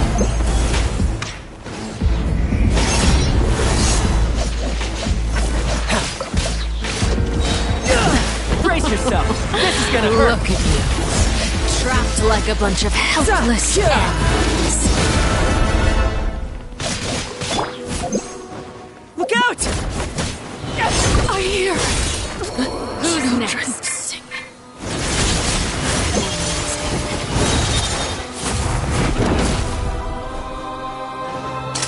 A round of applause! Watch out for father's movements! Not bad. You've proven to be a worthy opponent after all. The countdown has begun.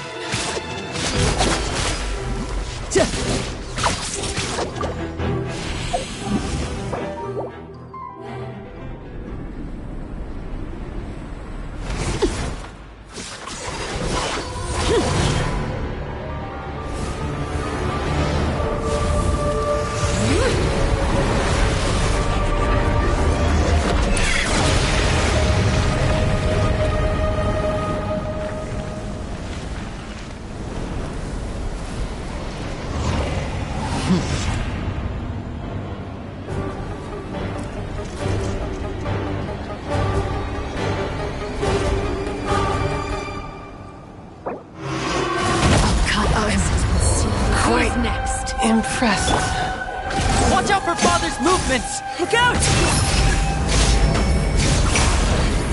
Your punishment made manifest. You're dead. It's who's next? Now's our chance! Over here!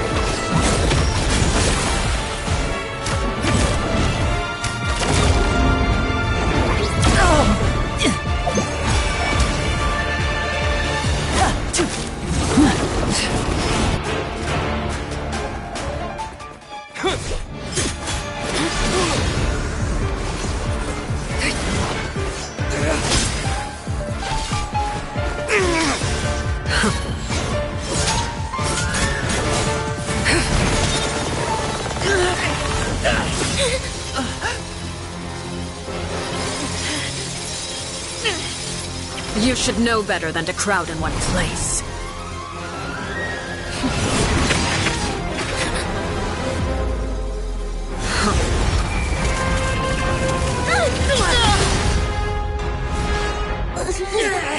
Oh, I know.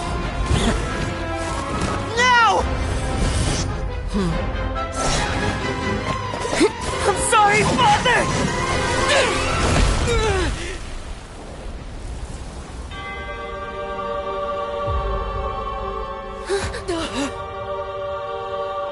Sorry for what? This pitiful excuse for an attack?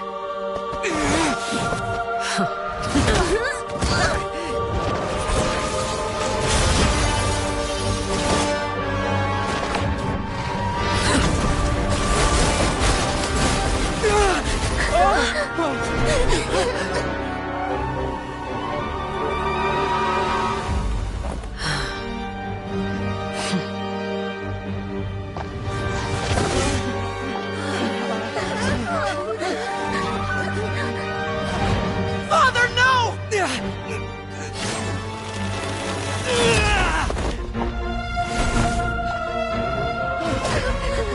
Made it out, did you? You're stronger than I expected.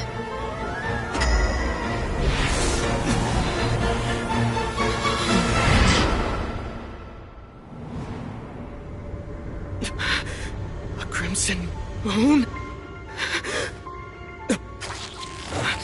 I can't move.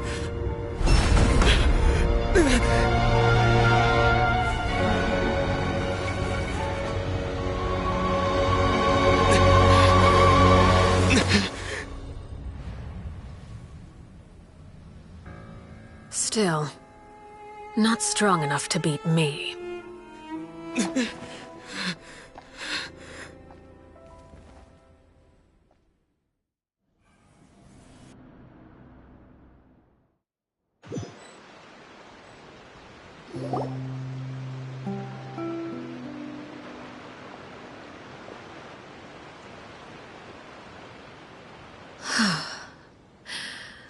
I believe we can end things here. It's not often that we get to enjoy the company of guests, after all. We wouldn't want things to get too out of hand. Brother, are you all right? Lenny. Given that I am the victor of this duel, as agreed, the punishment stands. No! I never thought things would end like this. However, everyone involved in the duel demonstrated a remarkable level of strength and determination. In light of this, I'm prepared to change the method of execution. Elwar, the bottled flames I gave you for safekeeping. Do you still have them? Yes? I wasn't sure what they were for, but I've kept them super safe. I didn't lose a single one. Wonderful. Then, in just a moment, I'll have you administer them. Bottled flames? Indeed. They're the product of a secret experiment. Under certain special circumstances, flames can be extracted from my person and preserved. Once ingested, searing pain will spread across every inch of your body. No harm will come to you physically, but your memories will be burned away. If you can withstand the pain. When you awake, you'll have forgotten everything you know about the House of the Hearth, and will be expelled from the organization. In other words, administering this concoction will kill the version of you that grew up in the house, and give you a new identity.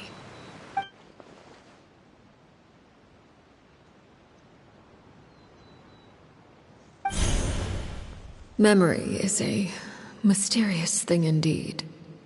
Losing a portion of your memories will alter your sense of self.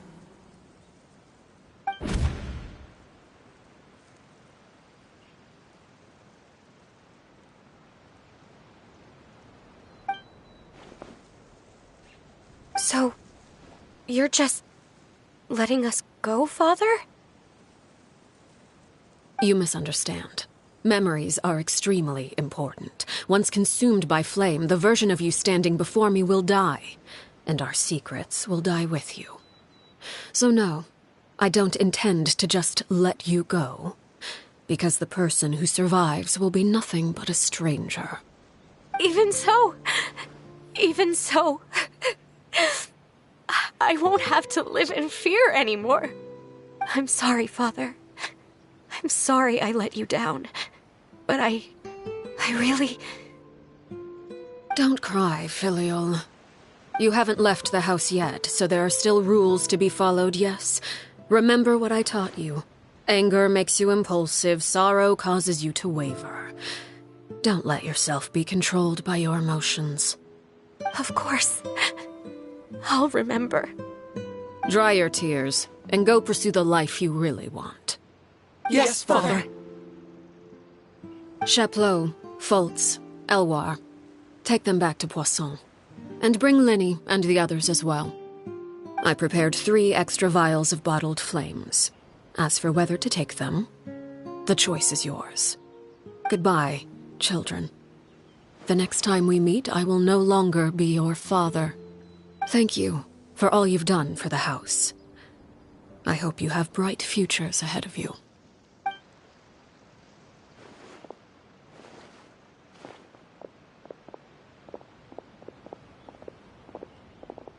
Father!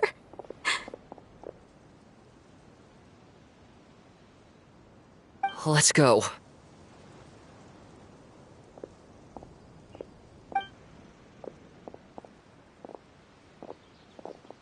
Here, grab my arm, Linny. I'll help you walk back. Thank you.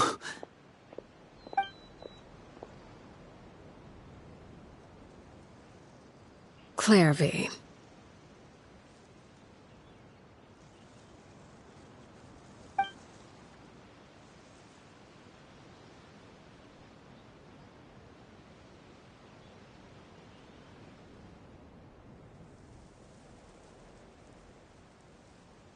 Can we talk now?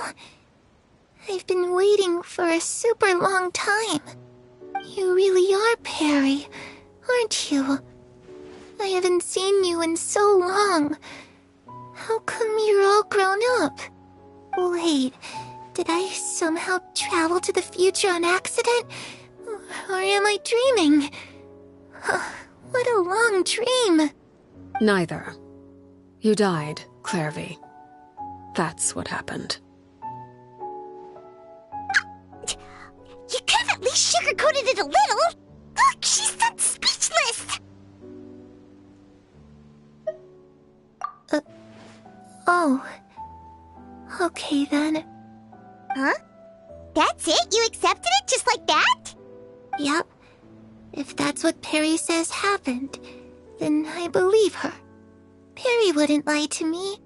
Plus, I don't really need to know why I'm like this. I'm more curious about what happens in the future. If you're a harbinger now, Perry, that means Mother is gone, isn't she? Can you tell me about it? I want to know what happened to her. And to me. You never stopped trying to defy fate. At first, no one believed you. You could only vent your frustrations to the moon. In fact, you often sought comfort in the night sky. You wanted to see the aurora, so one night we promised each other we would go to Snezhnaya to see it together. Later on, you tried to run away, but you were brought back each time. Mother spared your life, but it wasn't out of kindness. Instead, she decided to make an example of you by slowly torturing you over time. That way, the other children would know what happens to traitors. Still, you never gave up. Mother hoped that through ruthless duel after ruthless duel, she would be able to crown an ultimate victor among the children she raised. But you called on everyone to unite, to fight to a draw in order to reduce casualties. Your efforts may have only delayed the inevitable, but still. You gave them hope. You tried everything you could think of, but every attempt ended in failure. Still, you never turned your sword on Crucibina, and you never turned it on me. On that gloomy day, you told me, "For the last 16 years of my life, I've done everything I can to fight for freedom. But now, I realize that the only freedom I truly possess is the freedom to choose to die." I never imagined I would say something like that. I must have been feeling really worn down. But somehow, I still think I understand. According to Mother's plan, only one of us was going to make it until the end. And I always hoped that person would be you. If I could do it all over again, I still don't think I would make a different choice. Even when I first met you, I knew you'd be able to do what I couldn't. Is that so? Even now, I'm not sure I truly understand what kind of freedom you were trying to pursue. But as the head of the House of the Hearth, and as the children's father, I've tried to give them the most basic of freedoms. The freedom to choose their own fate. It's something I discussed with the Iudex of Fontaine. The children who want to leave the house will have their memories wiped clean of all secrets pertaining to the organization. In return, they will be allowed to live a normal life in Fontaine without being prosecuted for their past. Of course, I won't simply hand freedom to them on a silver platter. They have to fight for it and prove themselves worthy of it. Only freedom that is earned has true value. That's more than enough. That's exactly the kind of life I was fighting for. You know, Perry, I think you're a pretty amazing king, and a really great father, too. I'm really happy that you're the one who took over the house. I guess I do have one regret, though. I still haven't seen the outside world. Well, it just so happens that our dear guests over here have been to many nations and traveled to countless places. Perhaps they would be willing to tell you what the outside world is like. Really? Of course! We've traveled all over the place. We've got so many stories, we could probably talk your ears off for 3 days straight!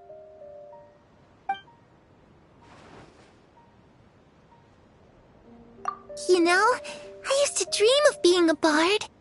Playing the lute while singing into the winds of freedom. Even if there was no one there to listen, I would have continued to sing no matter what. Ah, that's where Mora comes from. I never knew that before. If I had some Mora, I would buy 3 new dresses. One for me, one for Perry, and one for Mother. It's just too bad Perry doesn't like wearing dresses. And Mother, well, she probably wouldn't accept something like that either. I guess I'd just have to keep them all for me then. I could wear a different one every day. Those yokai you mentioned, what do they look like? I once saw a drawing of this one guy with horns on his head and a super scary face. Are there any yokai like that? Oh, sounds like you're talking about an Oni. Yep, we've met one, and let Paimon tell you, they're not nearly as scary as they look. I was always too afraid to skip Mother's fighting lessons. But at the academia, I bet you could do all sorts of secret things in class. Things that have nothing to do with studying. I'm just kidding. Being able to study whatever you want without having to fear for your life actually sounds pretty great.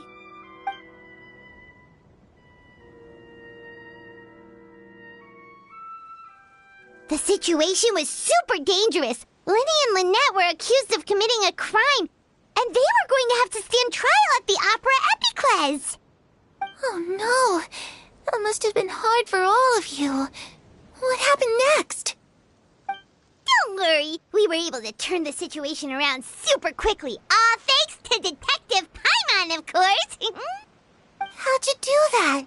Come on, tell me. Okay, so it was like this. After the failed magic show, we rushed to the scene and...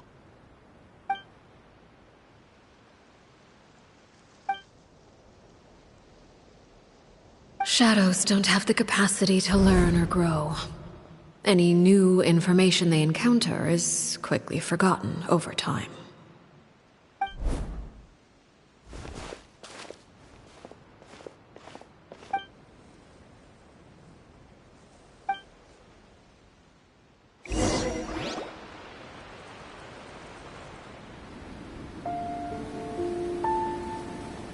Clairvy, you've worked tirelessly from the shadows to overthrow the House of the Hearth.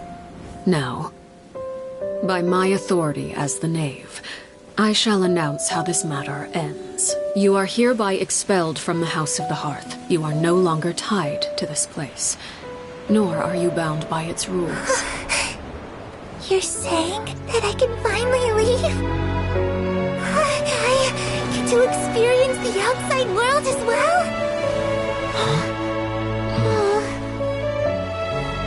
I almost forgot.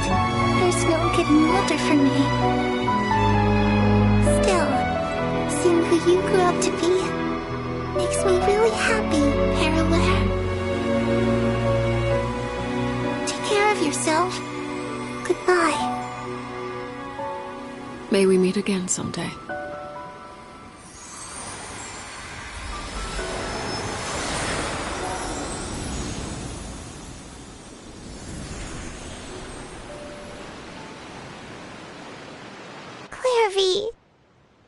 She left so soon. Paimon didn't even get to finish her story. I also have certain sentiments left unsaid. I wanted to tell her that the aurora I saw in Snezhnaya was just as beautiful as the ones in the pictures. But a shadow's memories reset at dawn. Had we delayed any longer, we wouldn't have had the time to say goodbye. Whatever regrets may linger, let them be lost to the coming of a new day. Father? It's Linny! Hey, Linny!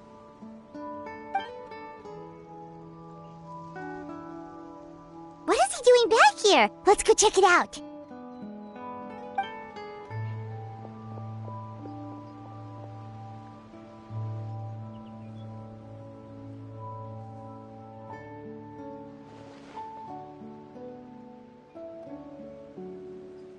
Father, the bottled flames have been administered. Filial and the others have left the house. And you? What have you decided? Thank you for giving us that choice, Father. But we never wanted to leave the house. It's the only home we've ever known. Lynette and Fremine feel the same way. They're recuperating back at the Hotel Bouffe d'été. But I decided to come back and tell you where we stood. I'm sure you're well aware of the expectations I have for you. I want you to follow in my footsteps and become the next king of the house. Yet you seem to have different ideas. I must admit, I'm rather surprised by your decision to stay. There's nothing wrong with choosing to live a quiet life. Leading this organization is a heavy responsibility, one not so easily carried by someone forced onto the throne. I just never understood what you saw in me. What made you believe I was deserving of that throne? You're brave, talented, and, most importantly, you cherish your family. You would do anything to protect them, even if it costs you your life.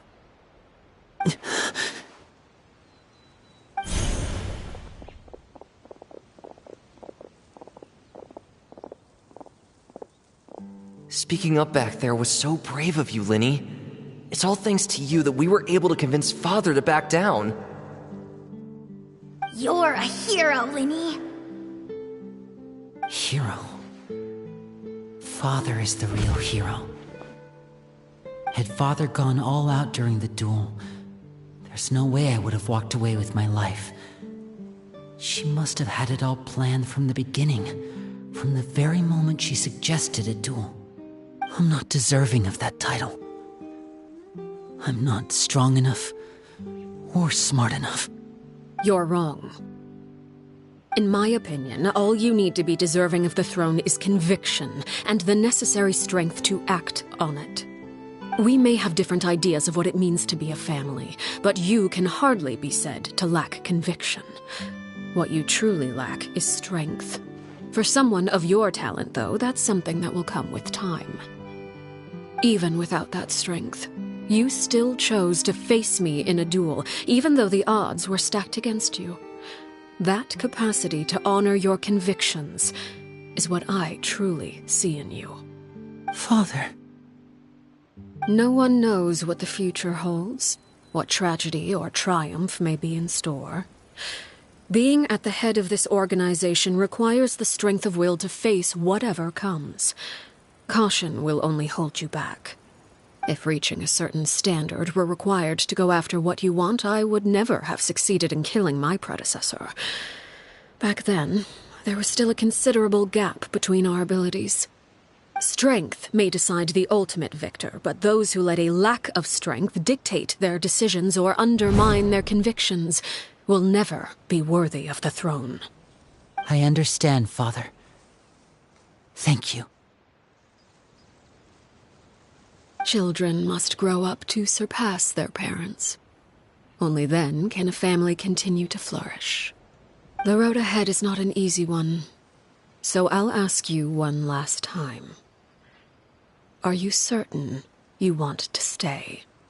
You've done so much for me, Father, and that kindness must be repaid. Plus, with Project Stuja at hand, there are many dangers ahead, and I, for one, don't intend to back down. Protecting my family at all costs. That's my conviction. Then you're welcome to stay.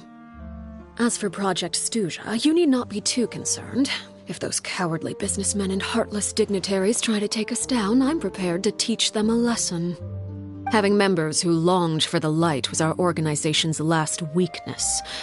With those members no longer among our ranks, the House of the Hearth is like a spider hiding in the shadows. We need only wait for our prey to come to us.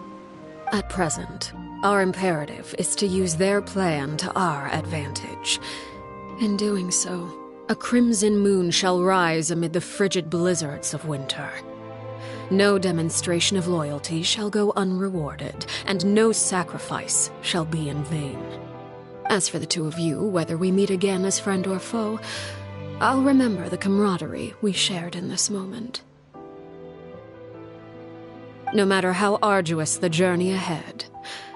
I hope we both reach our desired destination.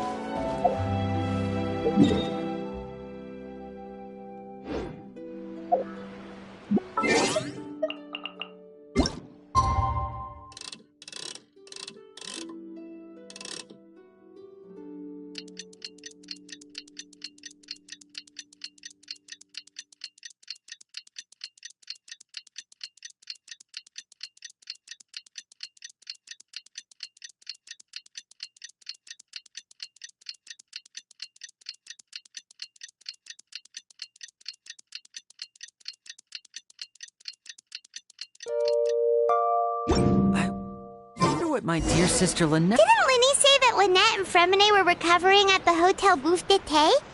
Oh, Paimon wonders how they're doing. Maybe we should go check on them.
Take a guess.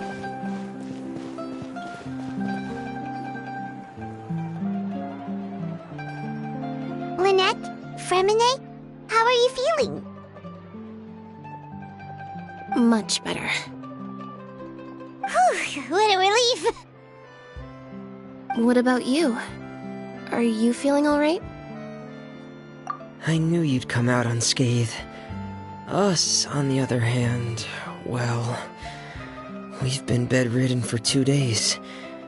I couldn't even turn over. Oh, and I wanted to ask, is Clairvy gone? Linny and the other members have left Poisson and returned to the House of the Hearth. According to him, there haven't been any more sightings of a spirit roaming the house. I see.